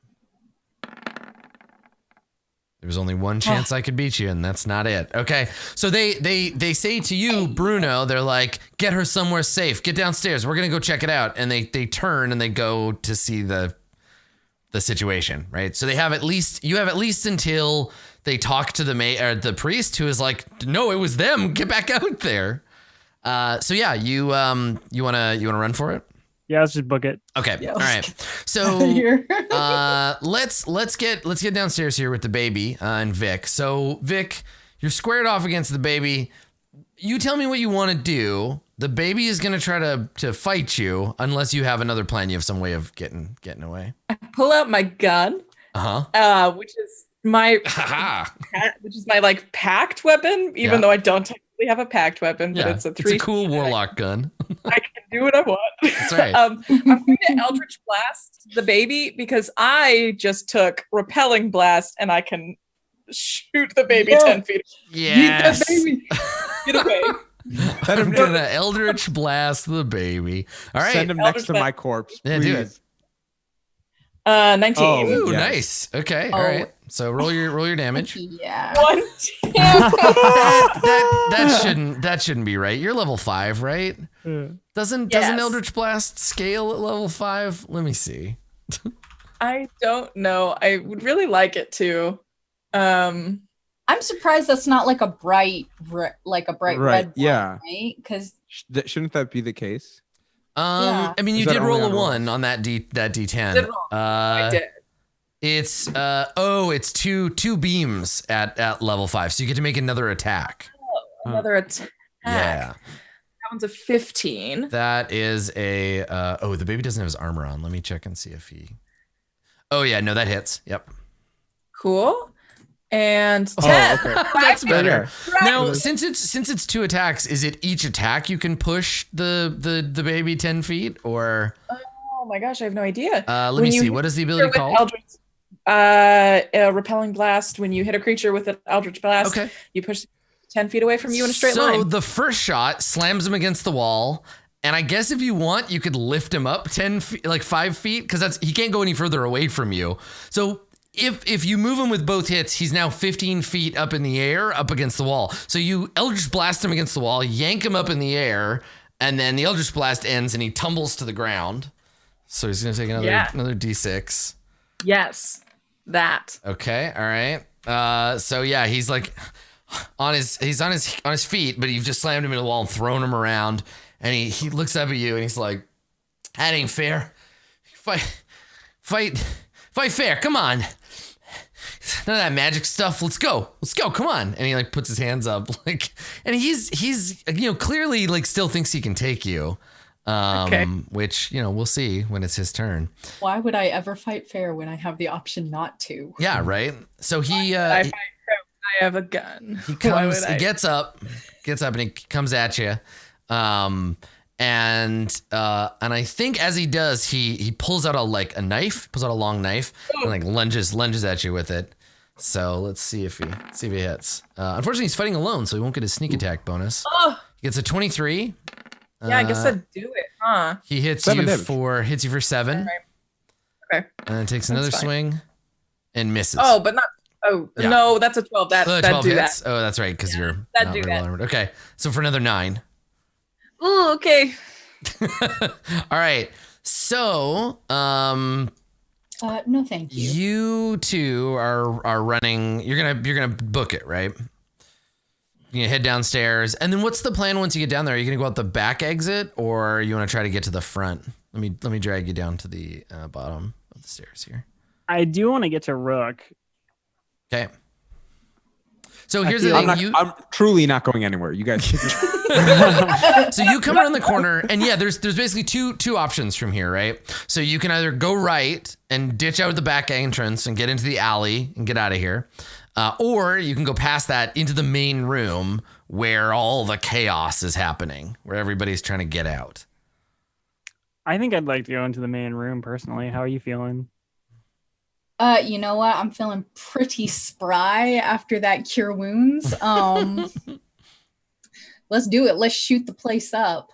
There's probably a ton of like spilled alcohol. So if we let's go light in it on there fire. and if we go in there and people start coming for us, I'm pew pew pew some firebolt everywhere.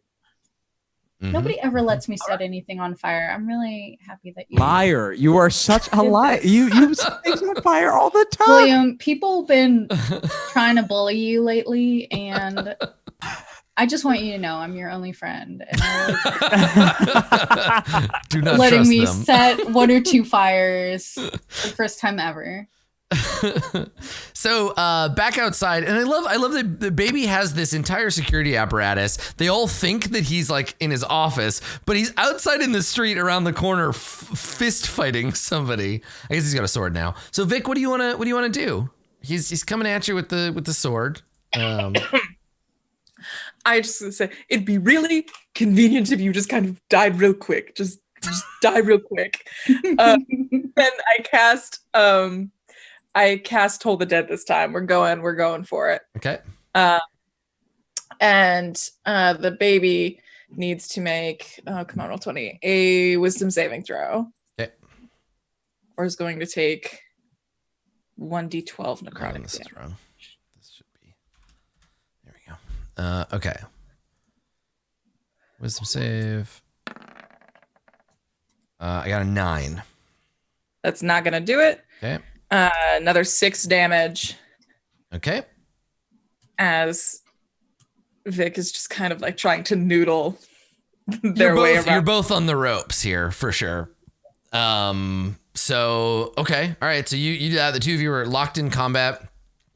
Bruno and Delilah, you come out from the back, and this is what you see, right? You see a massive crowd of people all kind of jostling and shoving. The band is definitely gone. They have left out the back exit. They're in their van, getting out of here. And so that's what you see. What do you want to do? Wait, you said there's a back exit? Yeah, that's right here. I'm gonna keep that in my brain. Yeah, it's right back there.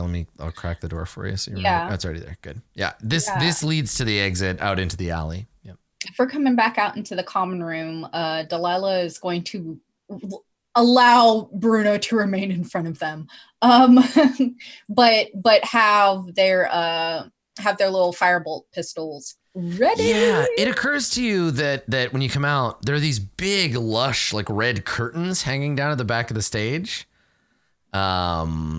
So if you want to light anything on fire, that'd be a great place to start. You know what? I feel like if it's for you, Adam. I'm just saying they're right there. Yeah, whatever Bruno is doing. Bruno, you wanna? Oh yeah, and that's a good point. Vic, roll me another d12 because you're level 5 now. So your Toll the Dead is a upgraded cantrip. So give me another one of those. Nice. That's much better. Okay, cool. All right. So anyway, Delilah and Bruno, what do you want to do? Yeah. What are you wanting to do? Are you wanting to set everything on fire immediately, or you want to wait a little bit and set something on fire? I think we could. I mean, if you can get a shot at that curtain. Maybe. Oh yeah, Delilah's gonna start like trailing hands on everything to like firebolt this nonsense up. Yeah. I mean, you can target one flammable object every 6 seconds and just start going zap. Yeah, zap. That's on fire. Bruno, that's on fire. Bruno is gonna take out like a Zippo and like grab alcohol bottles like and put like waiter like server like rags in them and just start tossing Molotov cocktails. Okay, yeah, cool. All Delilah right. at least once does like the snap fingers to light the like one of Bruno's like Molotov cocktails, and it's in slow motion, and this girl is on Fireball plays in the background. It's a beautiful moment. The curtain begins to burn. The whole place goes up behind them in slow motion. And it's not the CW presents Eberron. All right, shit's on fire now. So once these fires start, the crowd panics, right? They're screaming, somebody yells fire, and everybody just starts cramming into the entrance. This bartender is standing on the bar yelling like, everybody stay calm, the fire department's coming, and like they're just like screaming and running and just causing a massive fire bottleneck department. Is this gonna get more on fire? There you go. So yeah, it's a goblin fire department. Cool. So that's what you're doing. Meanwhile, Vic outside, the baby attacks you. And I gotta say, if I was a betting man, I would probably put my money on the baby. But what? Here's the first swing. You gotta be pretty unlucky to not get hit by this guy. You take 9 damage. Okay. And then the second swing, you take another 9. Is it a sword or is it like a little league bat? It's like a big knife. It'd be a dagger in anyone else's hands. I'm doing fine. Yeah, so he's just coming at you like just slashing you, and you're bleeding, and he's pretty fucked up too, and you can see in his eyes he's not quite like, you're blurry and he's squinting to try to keep track of you. But yeah, he slashes you a couple of times, and it is your turn. What do you want to do? I guess I'm moving away from the baby as well as I guess if I can. Do you have any more Eldritch Blasts? Because if you try to move away from the baby, he'll hit you. But if you can Eldritch Blast him first, then you can run. Yeah, I'm going to do that, I think. Okay. Oh yeah. Yes, let's just start there. Now, do you want to move? Do you want to move first? Because if you move like here or there, you'll get him further away from you. Yeah, because that won't invoke an attack of opportunity if I'm That's just right. Yeah. sliding. If you're around within his, yeah. Then I'll do that. Okay, so go ahead and move, and then you hit him with that Eldritch Blast. Lit. Okay. Roll damage. Yes. Oh my god. Okay. Okay. Sorry, well, no. I So accidentally clicked. yeah. So you deal him 1 damage. He gets pushed 10 feet. You do have another Great. attack. Yep. Let's do the other one. Okay, that's a hit too. You're rolling really well on your attacks. Another 4. All right, and that pushes him another 10 feet. Okay, so yeah, you blast him, and he goes flying back, and lands back here, and now you can run for it if you want. I want to like get back enough that like he will not be able to get to me on his next turn, but that I can still. So you want to back up enough that when he runs to you, you can put your hand on his forehead, and he's just swinging at empty air. Perfect. Baby. That Well, baby. okay. So if you move like 30 feet back, that puts you further than he can reach in 1 turn. So you buy yourself a turn. My range for Eldritch Blast is 120 feet. Oh yeah. So you can now you have 2 more shots on him. If you have another Eldritch Blast, you have 2 more shots on him as he runs up to you. Kite that baby. Yeah, you kite the baby. Yeah. Okay. So meanwhile, inside the burning ruins of the bar, what are you gonna do? Is it time to go? The bar will burn itself down now. Now this fire, they're like, it's big enough and dangerous enough that if they aren't already fighting it, the bar will likely burn down mostly. Yes. Get out of there. Yeah, we should go. We should probably go. Yeah, like eventually the track ends and we're walking out. So. Yeah. Okay. So you walk out the back entrance and into the alley. Do you like exit scene, or are you gonna try to loop around and meet up with your friends? I like to, because Delilah would absolutely ditch Vic and Rook. So I'm going to take advantage of the scene and say that it's all just trash and high fences back here. Yep, totally. So there's only one way out of here, and that's going back to the main street. How far away are we from Rook? Do we see? No, you're on the opposite side of the building from Rook. Side? Okay, so you gotta go this way and then around the building that side.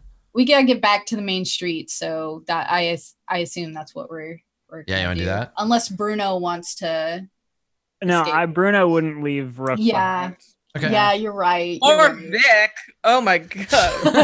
Well, so here's the thing, Vic. You are fighting. Your life is on the line here, bud. Because basically, what happens is like the baby sees you. You've pushed him back with magic. He snarls. He's got his weapon in his hand, and he just shouts like, "Gah!" And he runs head on towards you.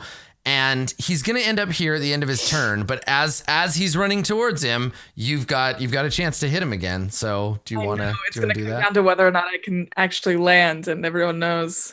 Yeah. No. Hit him. Here we go.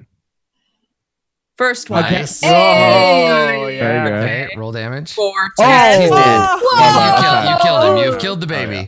So he comes running towards you, and you hit him with his Eldritch Blast. He dies. What does this look like? Does he go? Do you throw him into the wall? Does he just fall face down in the street? Like, oh yeah, I toss him. If there's, because we're facing away from the people, so there's no way to just send his corpse out to the. But yeah, I'd like to send his corpse. It just flies, gets hit by a trolley. It gets hit by the firefighter engine on their way. Yeah. So you kill him, you throw him into the street, and then fire engine runs him over. So yeah, no, I mean he runs towards you. You hurl him against the wall. He slams into it, breaks his neck, and is lying dead in the street. You see, I think you hear in the distance, you hear the like woo woo of the fire engines coming. You look to one side, you see on the other side of the street, you see Rook lying in a pile of garbage. And what do you want to do, Vic? Do you want to run over and grab Rook, or turn yourself into the baby and hide the corpse? Like, I was thinking about that. Yes. So here's okay. This is a moment. This is like a moment for Vic, right? Where you have sort of two choices. You've just killed the baby, but nobody else knows the baby is dead yet, which for a changeling is a great opportunity. Now you've got your whole life laid out before you here, Vic. You could go back. You could find Delilah, and you could be like, "I did it, Delilah," or you could become the baby. And no one ever needs to know, but that's a pretty big gamble for you. So what do we? Vic thinks about it, but then remembers that the baby was held in a baby Bjorn by me, but like 10 minutes ago, and I was like, I can't my life like that. That's a no from me. I that's a brand that I cannot take on. If it was literally any cooler person, it would have been tempting. But this is not for me. Okay. So that means looking, I don't know. I try to make the death scene look as dramatic as possible, as promoting of Delilah as possible, but I'm not quite sure what that looks like. And then I guess I head over to Rook to feed it oil or something. Yep, that's how Warforged works. Yeah. Sure. Just spritz some WD-40. Okay, get up. My power switch, just flip it on and on again. There's hydraulic fluid everywhere. Try to find a paper clip to get the reset. Okay, so button. Vic, you dash across the street and you pick Rook up out of the trash. Careful, I'm 300 pounds. And I think Rook. I can't. So I think when Vic gets over there, this is the like cinematic, like you're just waking up, right? You're like, oh, what happened? I got thrown out of here. So you wake up and you see there's smoke pouring out of the front door. There's a huge crowd out front now. And I just move all these commoners out here. So there's like huge crowd of people coming out the front. There's panic. There's smoke. You can hear the sirens, and we see it all from Rook's point of view. So the sirens are all wobbly and everything's all blurry around the edges, and then you see one of lurking over you. You see one of the baby's goons, but like all cut up, coming towards you and like leaning down to pick you up out of the trash. Good morning. It's 5 years in the future, and you're a jazz superstar now. Oh. Cat, don't do me like that. I look, I'm still got ice in my veins. I understand what just happened. Okay. All right, get up. Where's you? No, how dare it? Where's Delilah? Where's the baby? So I don't know, which is why I have like 5 more seconds before I go. So Delilah and Bruno, you come around the corner over here, and you step out of the alley into the street. You see the baby curled up in a puddle of his own blood over here. You see across the street, you see Vic in the shape of Bronson picking Rook up out of the garbage. Ugh. What do you do? Delilah will go over to Rook and you smell terrible, and like with the breath spray again, and do cure wounds. Mm-hmm. So Bruno's gonna go over to the baby. Okay. Well, Delilah's not paying attention to Vic. Vic goes, Delilah, my liege, I have done it. The baby died by one of your hands. Congratulations to me. Okay. So yeah, Bruno, you walk over and yeah, the baby is dead. Sorry, Hasbro. Yeah, and so he's just laying there, eyes open, staring at the sky, rain streaking down his face. Yep, he's very, very dead. Don't linger. The police already know we're here. If you could, Vic, could you fetch us some traveling money? And it points to the body. Yeah, things are about to get real hot around here. That moment where you saw the commissioner and you're like, there's a connection between the two, and like, yeah, you killed the baby, but the baby had connections. So while they're looting the body, yeah, I believe our getaway driver just like instinctively like heard everything and kind of like heck yeah. That's right. Maurice pulls up from the basement and yeah. And so because you were like, yeah, you're like, I need you to wait here in case there's trouble. So yeah, that carriage rolls up and the window's down and you see that Warforged with his little chaperone's cap and he leans out and he's like, come on everybody, let's go. Get in. Maybe he sensed when you went offline and like that's when they pulled the car. They were like, whoa. So, buddy. So, Bruno, we have a moment with you because you walked over to the body while everybody else was like getting in the car and like getting Rook up in there and healing him. You have a moment where you walk over to the baby. What do you do? I just lean down and I like kind of squeeze the baby's face, like just in my hand, and like lift it up a little bit to like look at it and turn it side to side. And then I set the baby back down, and I'm going to take my my coat off, and I'm just going to lay it on top of the baby. Perfect. Okay. Yeah. So you take off your coat and you lay it down. With a little flower in the boutonniere. Gosh, that's really sweet. But also, man, fuck that guy. All right. So yeah, you do that, and then yeah, there's a shout from the carriage like, "Come on, buddy!" And you see the driver like waving like, "Let's go! Come on!" I'll join everyone else. Okay. Yeah. So you're ready to jump in. So you get in the car and roll away. So what next, right? Like Delilah, you explained to everybody what you saw. And I think Rook, you know that you know what happens to people who cross like mobsters that are connected to the cops, right? Like if the commissioner himself was here, that means that he and the baby have something going on, and that means now the force is going to be after you. Yeah. Just like the gang is. I think Rook takes a moment to process it because the commissioner was the person who got them their original police job. So there's a level of like disbelief, but then also understanding of why when Rook got the baby, why it was so easy for Vincent to turn a scandal around Rook that was fabricated and filled with a lot of false like information to ruin his career. Like someone on the inside must have been filling Vincent with the information to destroy Rook. And like, of course it went all the way to the top. And so, you know, and so Rook just like, okay, cats, Sharn's no good. We got to get out of town right now.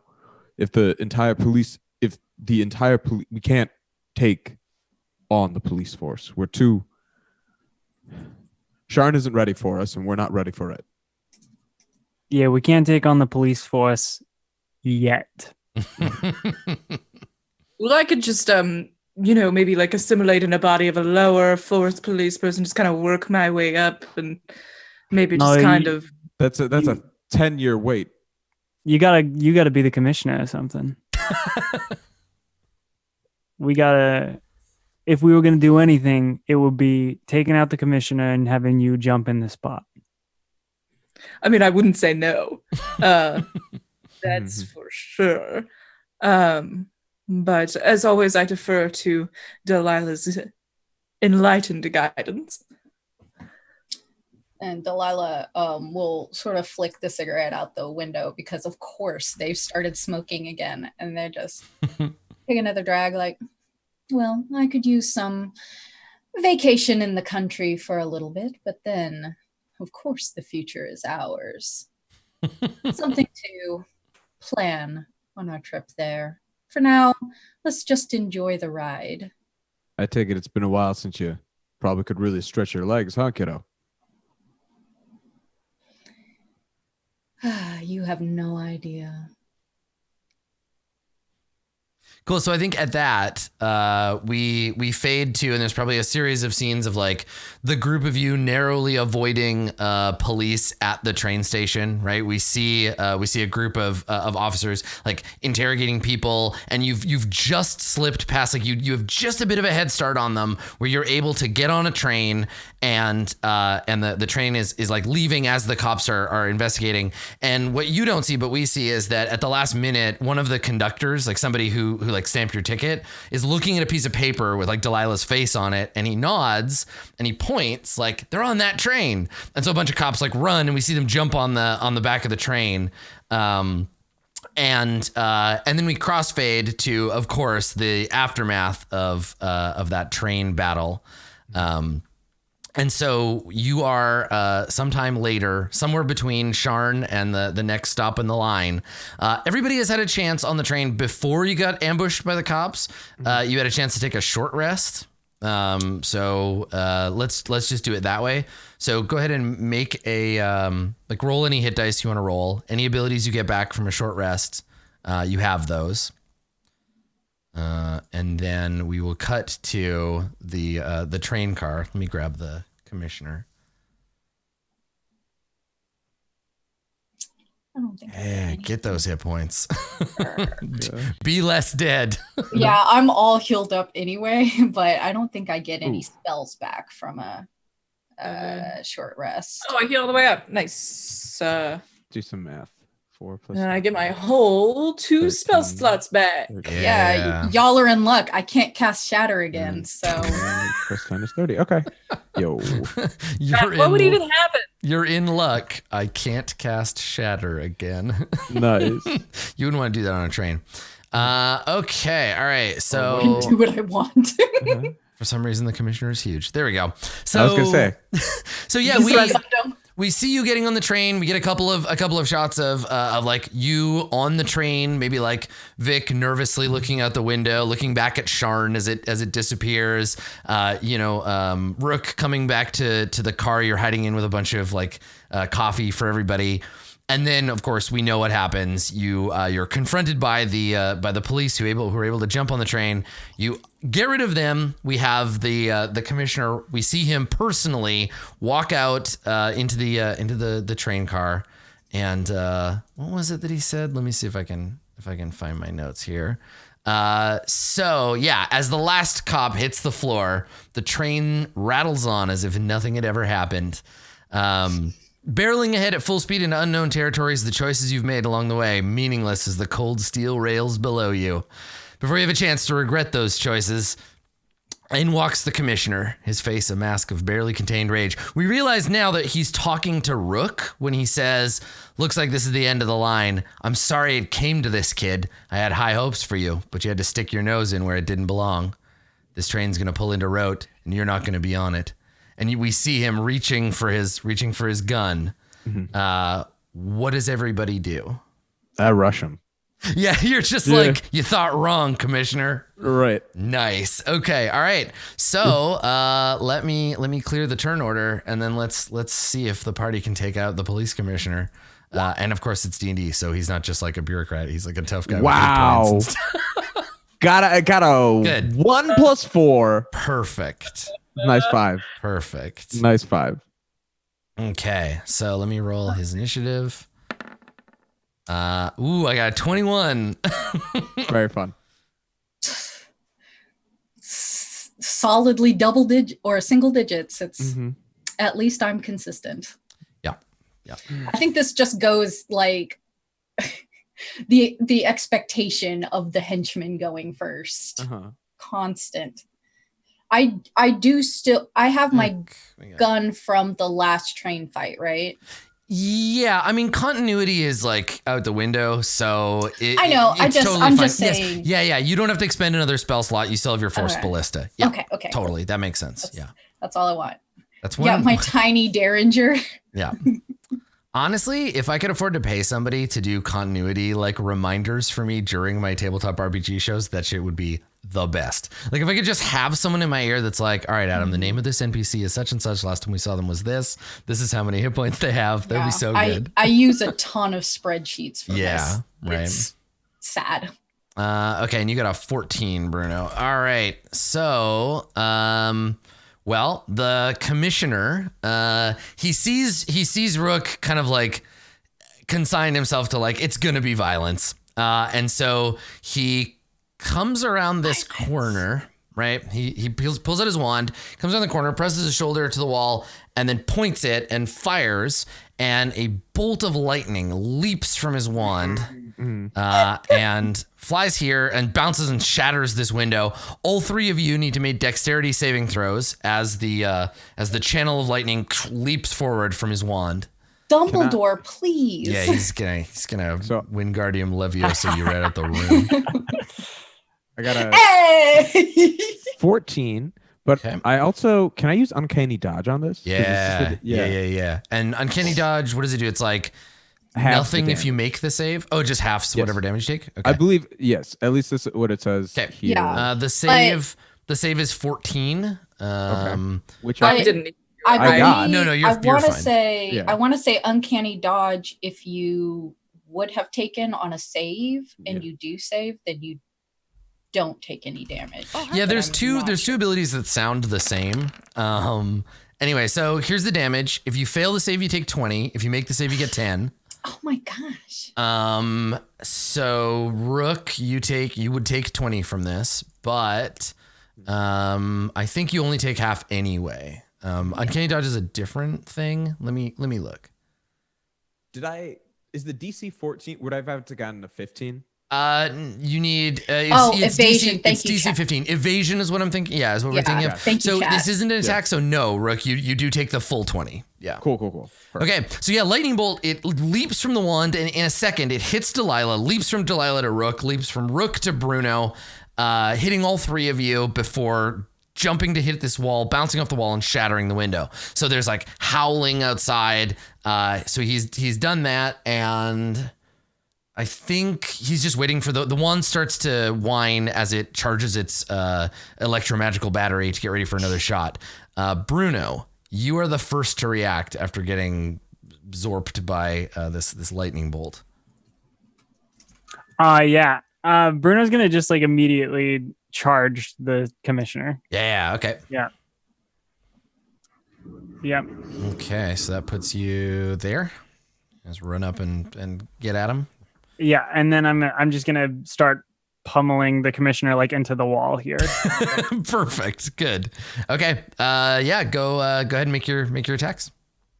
Okay. That is 23 as a hit. Yep. Okay. 8 bludgeoning. Okay. So I'm just gonna roll it, and then I'll talk through it. Yeah. Do both the hits, and then that's another hit. All right. For 10. Woof. Okay. All right. Yeah. Wait, hold on. Actually, I have I'm level 5. I have multi-attack now, so I get to attack twice, right. and then also you have one more punch.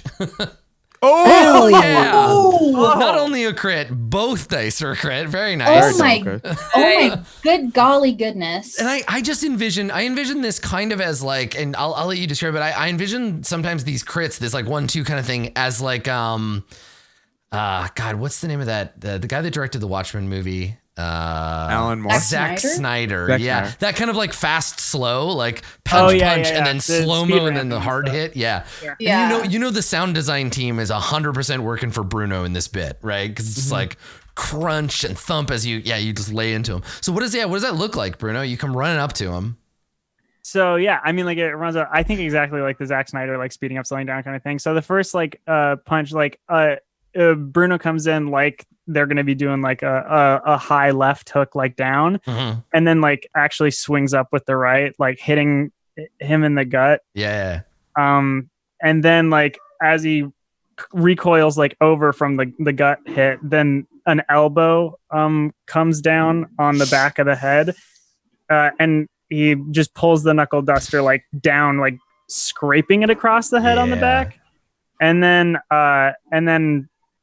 after that, like then pushes up against the wall and just punches him like right in the face. Awesome. And so while you're doing that, right, each hit triggers a brief flashback to like an underground, like a boxing gym. And so there's a bunch of people around in the background, like fighting, but Bruno and the commissioner are in the ring. But the commissioner, this was years ago when he was still just a captain. And so he's stripped his uniform down to the waist and he's got his like undershirt, and the two of you are like sparring in the ring. And I think in that case, like he was beating you, right? So he like hits you, you stagger back, and he shouts, he's like, you got to keep your guard up. Come on, come at me again.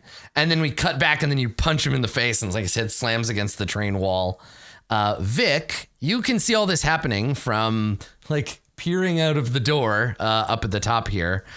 It is your turn. What would you like to do?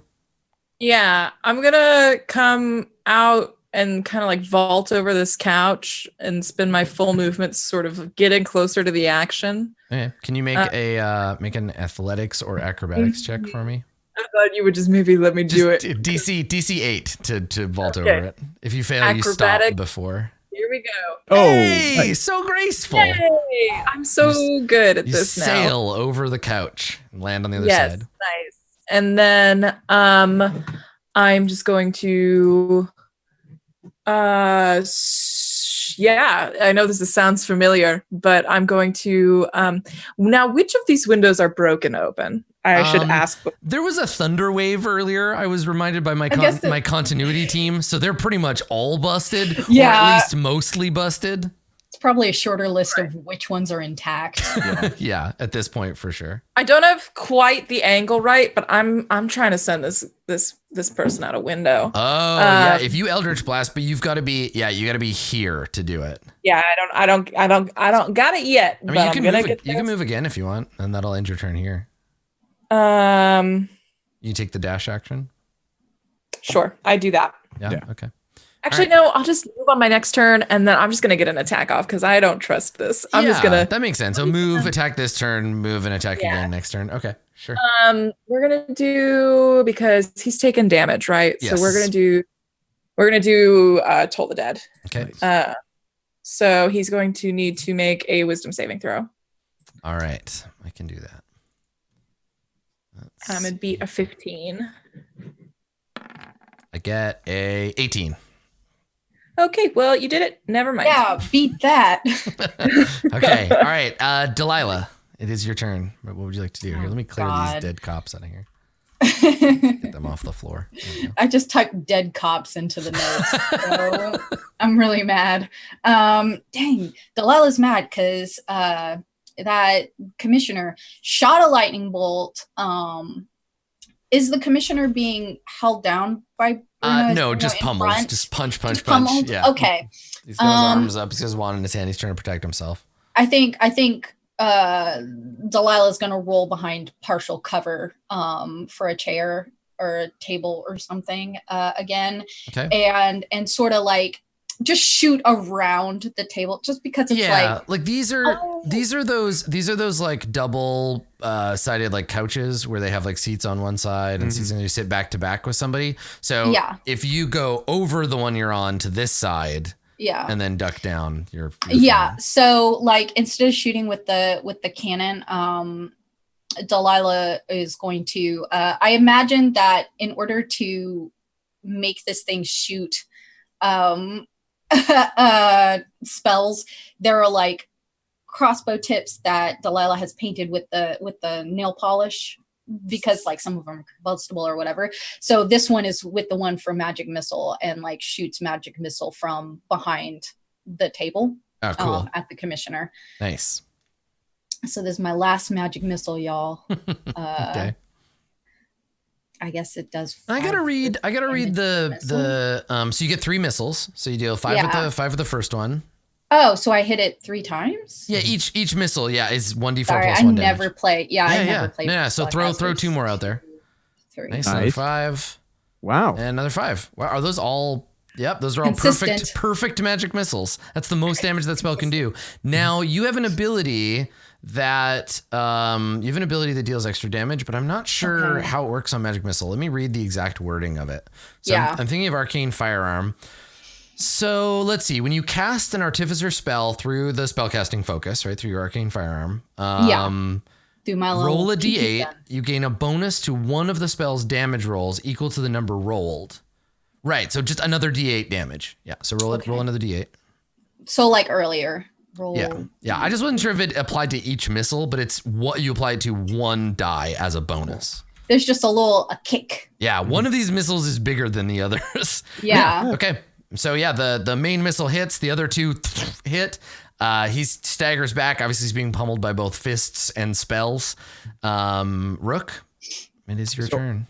I have a question about cunning actions. Can I use my bonus action, attack, and then use a cunning action to disengage? Yes, you can move, attack, cunning action, disengage, move again, and then not get an attack of opportunity. Oh, okay, lovely. Yes. So I would like to use insightful fighting again. Okay, is insightful fighting a bonus action? It is. This is the thing I was asking, because cunning action here says you can take a bonus action on your turn. Yeah, as a bonus action. Yeah. So what it does is it allows you to use your bonus action to do those things. If you use it for the other thing, you won't have it for disengage or whatever. Cool. No worries. I'll just use insightful fighting then, and roll an insight against their deception. Okay. All right. Got what did I get? Let's see. 13. All right. Well, this guy's a bureaucrat. He's pretty good at deception. Let's see how it goes. Yeah. I got only got a 10. 10. Very nice. Yeah. Okay. Then I will move forward and attack him. Okay. With my short sword. Great. Yeah, go ahead. Do that. 11 is a miss. 13. Also a miss. Also a miss. Cool. Just thought I'd ask. Totally. For that out there. Yeah. Okay. And then that's it, right? Move, bonus action, you attacked. Yep. Okay. Yeah. All right. So he is going to move, but now you're in the way. Okay. So he's gonna, as much as I want to hit Bruno with this, I think I have to hit all 3 of the rest of you instead. Mm-hmm. Okay. So let me check on this wand. Did he fire 6 shots or 7? The wand of lightning bolts cast lightning bolt. Here we go. For 1 charge, you cast the little spell 3. Changes. Okay, I'm gonna roll to see how charged his wand currently is. I'm gonna do it in secret, so you don't know how many shots he has. Okay. All right.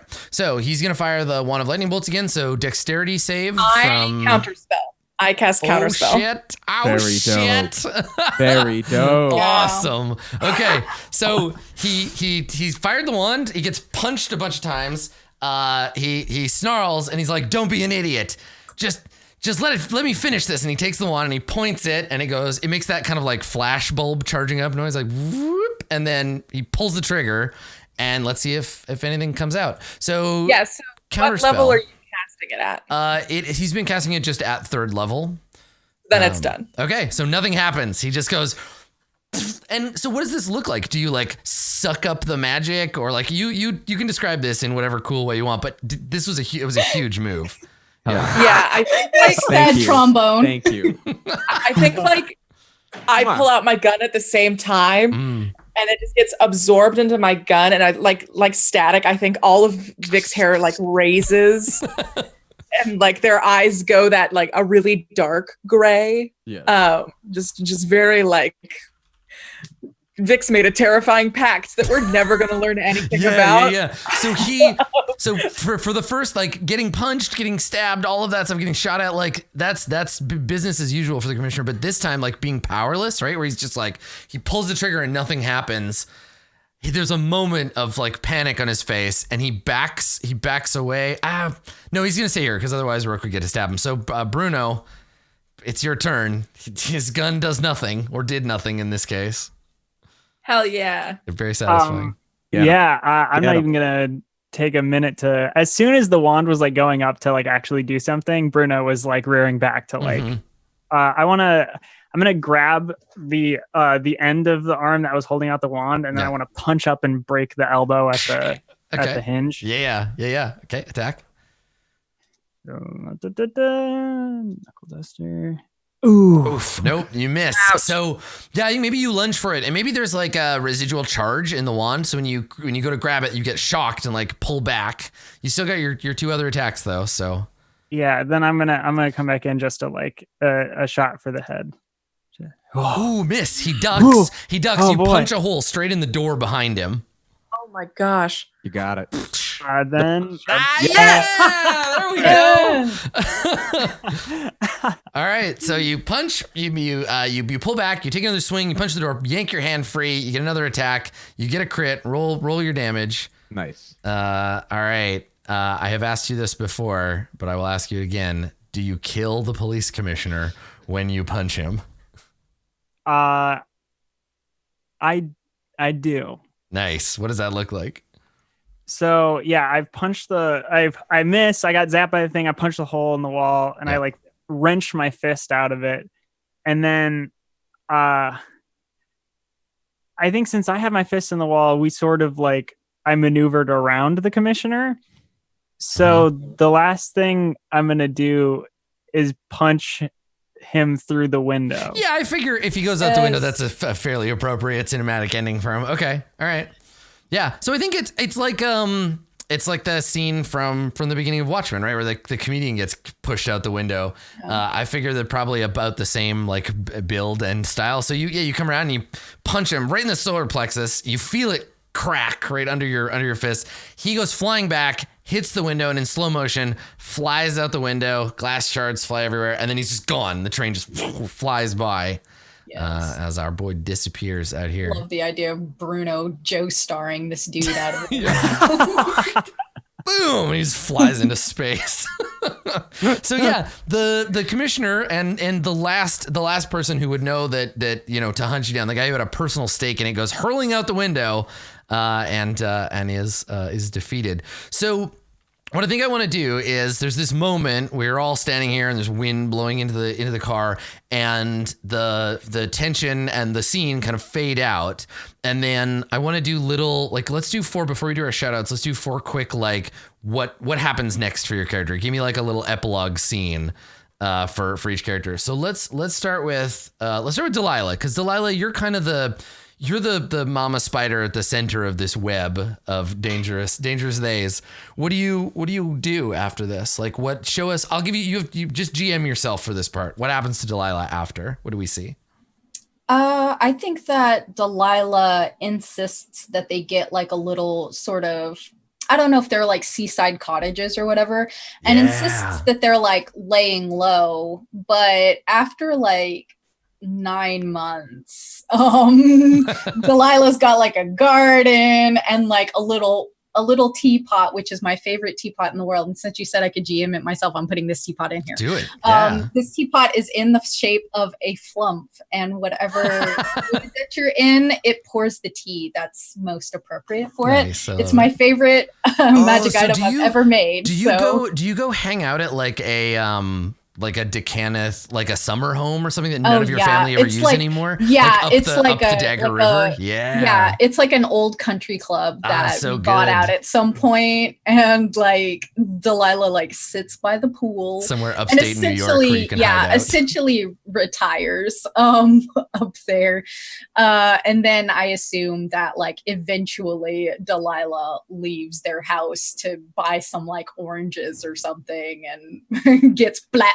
Oh yeah, cool. Yeah. I love the idea of like Delilah finally letting her guard down, being like, okay, I'm just, you know what, I don't need to go back to that life of crime. It's total chaos. And I love the idea of like the town being the kind of town where like it's small except that important people come here to like hide out or whatever, and the DeCanneth family, I guess this is the thing, is like, do we find out who your assassin is, or is that just like never I don't known? think you ever do. Yeah. I think that Delilah finally like lets their guard down enough that they don't even like, they stop putting on the special lipstick and painting their nails and stuff.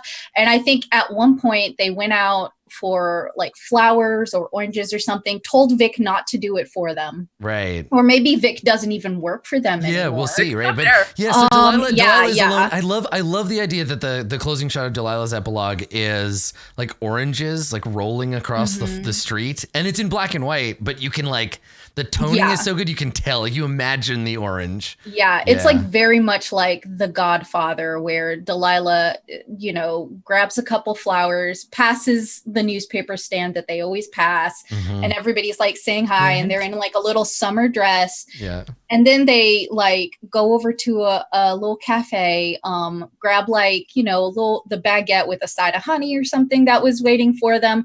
They sit they sit down briefly by like a little balcony, and there's like gulls, and it's very like early spring morning, and then you just hear like a very muffled like sound, and then you see like their hand, and then like their bob like hit the table, like some strands of their hair, and there's just like a cigarette with like gentle smoke going up. Yeah, and the music, the soundtrack is so like sort of sad, but there's this sense in the scene of like, well, you know, you live by the sword, die by the sword, right? It's this kind of like, this is how it goes. Delilah knew eventually this would happen. Cool. Oh yeah. Yeah. All right. So Vic, I mean, you're the one connected to Delilah most directly. What happens with Vic after the scene on the train? I think the decision was made that Vic would go back as the commissioner and send word when the time was right, when it was safe to come back. But Vic gets back and like assimilates so perfectly and starts feeling what individual power feels like, and never sends that message that it's okay. Not realizing that Delilah wasn't even waiting for it anymore. Yeah. Right. So Vic gets like wrapped up in this life, and Delilah dies alone somewhere far, far away. But by then Vic is like, you are the commissioner now. And like, honestly, like you come back, and what happens in insurance, like they start trying to rebuild the criminal empire. There's like a war in the streets, and like, but you get a ton of cachet, and like finally you're not reporting to anybody. You have your own underlings now, Vic. It's so good. And I think there is like a certain point where like, it's like Vic lets word get out that it is Vic, and Vic is just the commissioner now, but Vic has so much power that no one can do a single fucking thing about it. I love it. Cool. So what happens to Bruno? Bruno, you're the one responsible ultimately for throwing the commissioner from the train. What do you do? What's the rest of Bruno's life look like? Or at least what do we see of it? Yeah, so there's a moment where Delilah is like making this like home for themselves, like, and Bruno actually tries to sort of allude that they should maybe think about living that life together. Yeah. But I don't think that goes over the way that like Bruno was thinking it should. And instead of like, even if there is like no romantic interest or anything like that, not wanting to spend all of that time doing nothing and just not fighting, Bruno eventually just goes back into Sharn, and just does nothing. Just drinks themselves to death. Yeah, is like drinking and fighting, and like not trying to help anyone or like solve any of the problems that they all basically started. And I think the last thing we see of Bruno is them getting really, really wasted one night, and like walking down an alley and pretty much like being bested by people that they should have easily fought, but Yeah. like we're just too drunk to actually like put up a fight. You get that Mickey Rourke ending. Mm-hmm. Yeah, where it's like you're still capable of fighting. And the question, I love how there are these little like unanswered questions in each one, like, you know, like who killed Delilah, and like was it Vic? Like, did Vic send someone ultimately after? Like Bruno, did Bruno give up or just get bested because he was too old? Like, yeah, I love that. Cool. And then finally, we end with Rook. So what happens to old investigative unit 1138-X? What happens to our boy Rook? Rook comes back to Sharn, and with the help of the commissioner. Right. Like, do you get reinstated to the Force? No. Okay, good. Because I was gonna say, Rook, yeah. That would be a scary alternating for Rook. The Rook comes back and just becomes Vic's personal murder bot. Right. We become like arch rivals for like a small stint there. Well, kind of. So here's what I was thinking happened is like Rook was thinking about it, but also has worked with Vic long enough and would die for them, but also knows they're not a good commissioner. They're also not the best for the people. And so I think Rook goes back to Private Eye, but really what Private Eye means is like kind of more vigilantism of like doing things. And, like, Darkwing Duck. Darkwing ducking kind of. Always leaving the like a Metal Avenger. Yeah. Oh my God, I love it. That's so perfect that Rook is just like the law doesn't work and being a PI doesn't work. I'm gonna have to take matters into my own metal hands. Sometimes like jazz, you need to improvise. And, oh my God, it's so good. I will happily be your supervillain to your vigilante. I love it. I'm so in. And so I don't. That's phenomenal. Here's the thing. Rook, I think at the end, no one knows how long Warforged can live for. And so at one point, you don't know if if they're in deep sleep or if something has gone wrong, but Rook just is off one day. Yeah. And like, I don't know if anyone I don't know who comes and finds out that like, but it's probably the next lieutenant who comes in. Yeah. Like, it's funny that the end of Rook's story is almost like a Batman King Arthur thing where it's like, the city doesn't deserve me, but someday someone will find me and awaken me, and then I will get my revenge. Right? Like, so like, you know, the war goes on, all the other characters like die, and like 30 years later, some impressionable young like investigator is looking into stories of like the vigilante Warforged, and like it's like the end of Dark Knight Rises or whatever, right? Where he like somebody stumbles into your office and finds you, and maybe that's the last scene, right? Is somebody like opening the hidden closet where you kept your like superhero outfit or whatever, and like brushing off the glass case that Rook Slade sleeps in. And and that's maybe like the last scene is like looking through this case at the slumbering Rook sometime later. And a time when the world will have forgotten about jazz, Rook Slade will emerge. I hate this now. Jazz So Crusader. good. Jazz Crusader. Metal Jazz Crusader. No. Jazz Crusader. I love it. Yeah, he's Perfect. Rook Slade, the missing note. Perfect. Good. Please, if you are an artist, draw your best work. I would love to see this. Would you tweet about it? Oh yes, 5,000%. I am the sour note in your symphony. If you ever want me back, I would happily play in a Rook Slade future like jazz opera kind of thing. Vic's still alive. That's the worst part. Vic is now the super villain. Well, you've got I mean, Oh my gosh, yes. the evil shapeshifter that has taken the place of the commissioner would be the villain. Rook would be like a protagonist, and then you'd have to have a sidekick, right? Like Clarinet Boy or whatever. Oh my gosh, somebody wants to know if he's now he's Jazz Beller. I love that idea of just being like Sharn. Well, one day I will rise again when the time comes that the city needs to learn of the power of jazz. Perfect. Oh, no. Good. If we ever do a mini series, I want to continue this legacy game. I like it. Yeah. I like Don Seeker in chat says we could just call it Sacks in the City and we're good to go. Oh, yes. No. Boo. I quit. Yeah. Never mind. I don't want to do this again. Now's as good time as any to do our shout outs and never speak again. So let's start with Masood. Why don't you go first? Sure. Take it away, my friend. Hey, my name is Masood. You can find me in Chicago and also on social media at Marudeboy, MHRUDEBOI. Yeah, keep up with what's happening. Honestly, there's more content coming out. I'm actually like, I don't know, putting some stuff out there that is pretty funny. Also, there's just antics around. If you want to see what I'm up to, those are honestly the best ways to keep in touch. Yeah. Cool, and then I'm here on Wednesdays playing Jace Bello and Mustai. Yeah. Up above, TK playing Delilah DeKenneth. Please. It me.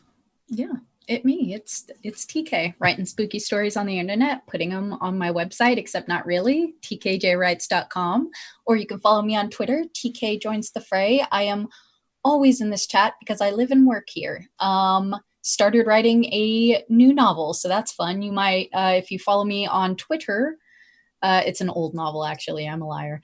If you follow me on Twitter, you can see little excerpts from that, which is fun because it has a Black non-binary main protagonist. Nice. So that's cool. If that's something that you like, then you can find that. And if it's not, don't tell me. I don't want to hear about it. That's right. If you want to tell me you like my me stuff, right now. Here's where it is. If you don't want to tell me that, get out. Yeah. I like it. That's a good approach. Can suck it. Excellent. Yeah. I'm always here. So our brand new Sharn Police Commissioner, Vic. Katie May, why don't you do your shout outs for us? I'm Katie May. You can find me at Twitter at OKKatieMay. And not really on Instagram, but if you want to see me DM for a bunch of dweebs, you can check out Dungeons, Dice, and Everything Nice. Boom. It's a D&D podcast where I DM for 4 other women who are in the Chicago comedy theater scene, and it's a lot of fun. It's I would say like around this Randy, perhaps a bit more Randy at times. And it's a lot of fun. We do some live shows. The next one's can't confirm, but maybe get your tickets to C2E2 next year. I'll see everybody there. But for the end of the year, I'm just kicking it. Come listen to my podcast. It's actually one of the good ones. It's one of the good podcasts, I promise. Excellent. Sounds good. And last but not least, thank you, first of all, William, for coming and being our guest star on this 3-shot. It was a blast. You were a great Bruno. Thank you so much. Thank you. While you will be fluttering off to other parts of the internet, if people want to follow you there, why don't you tell them where they can do that? Yeah, you can follow me on Twitter and Instagram at kwilliamwhite. And then you can also check out my band, Glass Beach. We have one album out. There's going to be a reissue in late January, and then we're going to be doing some tours next year. We're definitely touring the West Coast, and then we're going to head into the Midwest eventually, because we also just got a Kickstarter completed with Mike Bachman from the Greetings Adventurers podcast, and that was for Roll for Streetwise, which is a nerdcore album that we're working on together. So we're going to tour out to Columbus, Ohio to play at GeeklyCon in this next upcoming summer. And then tour back to California where we all are. So there's going to be a lot of stuff going on with that. So check that out. Glass Beach. We're on pretty much all major streaming platforms as far as I know. And you can check out our merch and buy our album physical copies and stuff. We have vinyl currently as well on the Run for Cover merch store in there somewhere. I don't have something specific to link you to because I'm bad at keeping up with that. But and then as far as tabletop stuff is concerned, I do a bunch of shows for Q Times, which is it's just a Twitch channel, a YouTube channel that has like a bunch of live streaming stuff for tabletop. Then they have some YouTube shows as well. But I do a Kids on Bikes campaign that I GM. We just got done with our 40th episode. Nice. So that was, thank you. That was pretty sweet. That was fantastic. So you can check that out. And then also, we Monster of the Week, I'm playing tonight It's the series finale. It's the end of the show. So this is the 15th episode. It's a short run series, but it's one of the best shows I've ever done. It's amazing. And the GM for that show is, I've said this before on here, but is the perfect GM for that system. I just think he utilizes it like perfectly, and it's really fun. And I love my character for that. So it's that's such a good feeling when like the system works and the players enjoy it and engage with it and everybody loves their character. Ooh, good times. Yeah. Cool. Well, go audience, go and check out everybody and their cool stuff. We will be back in, I think, a couple of weeks with a new episode of Jace Bellerin Must Die. We'll let you know about that. You can find out all the details following us on our various Twitters. We usually tweet when we go live, so you can check that out here. We'll be back on this channel on Wednesday, but I think it's going to be about 2 weeks.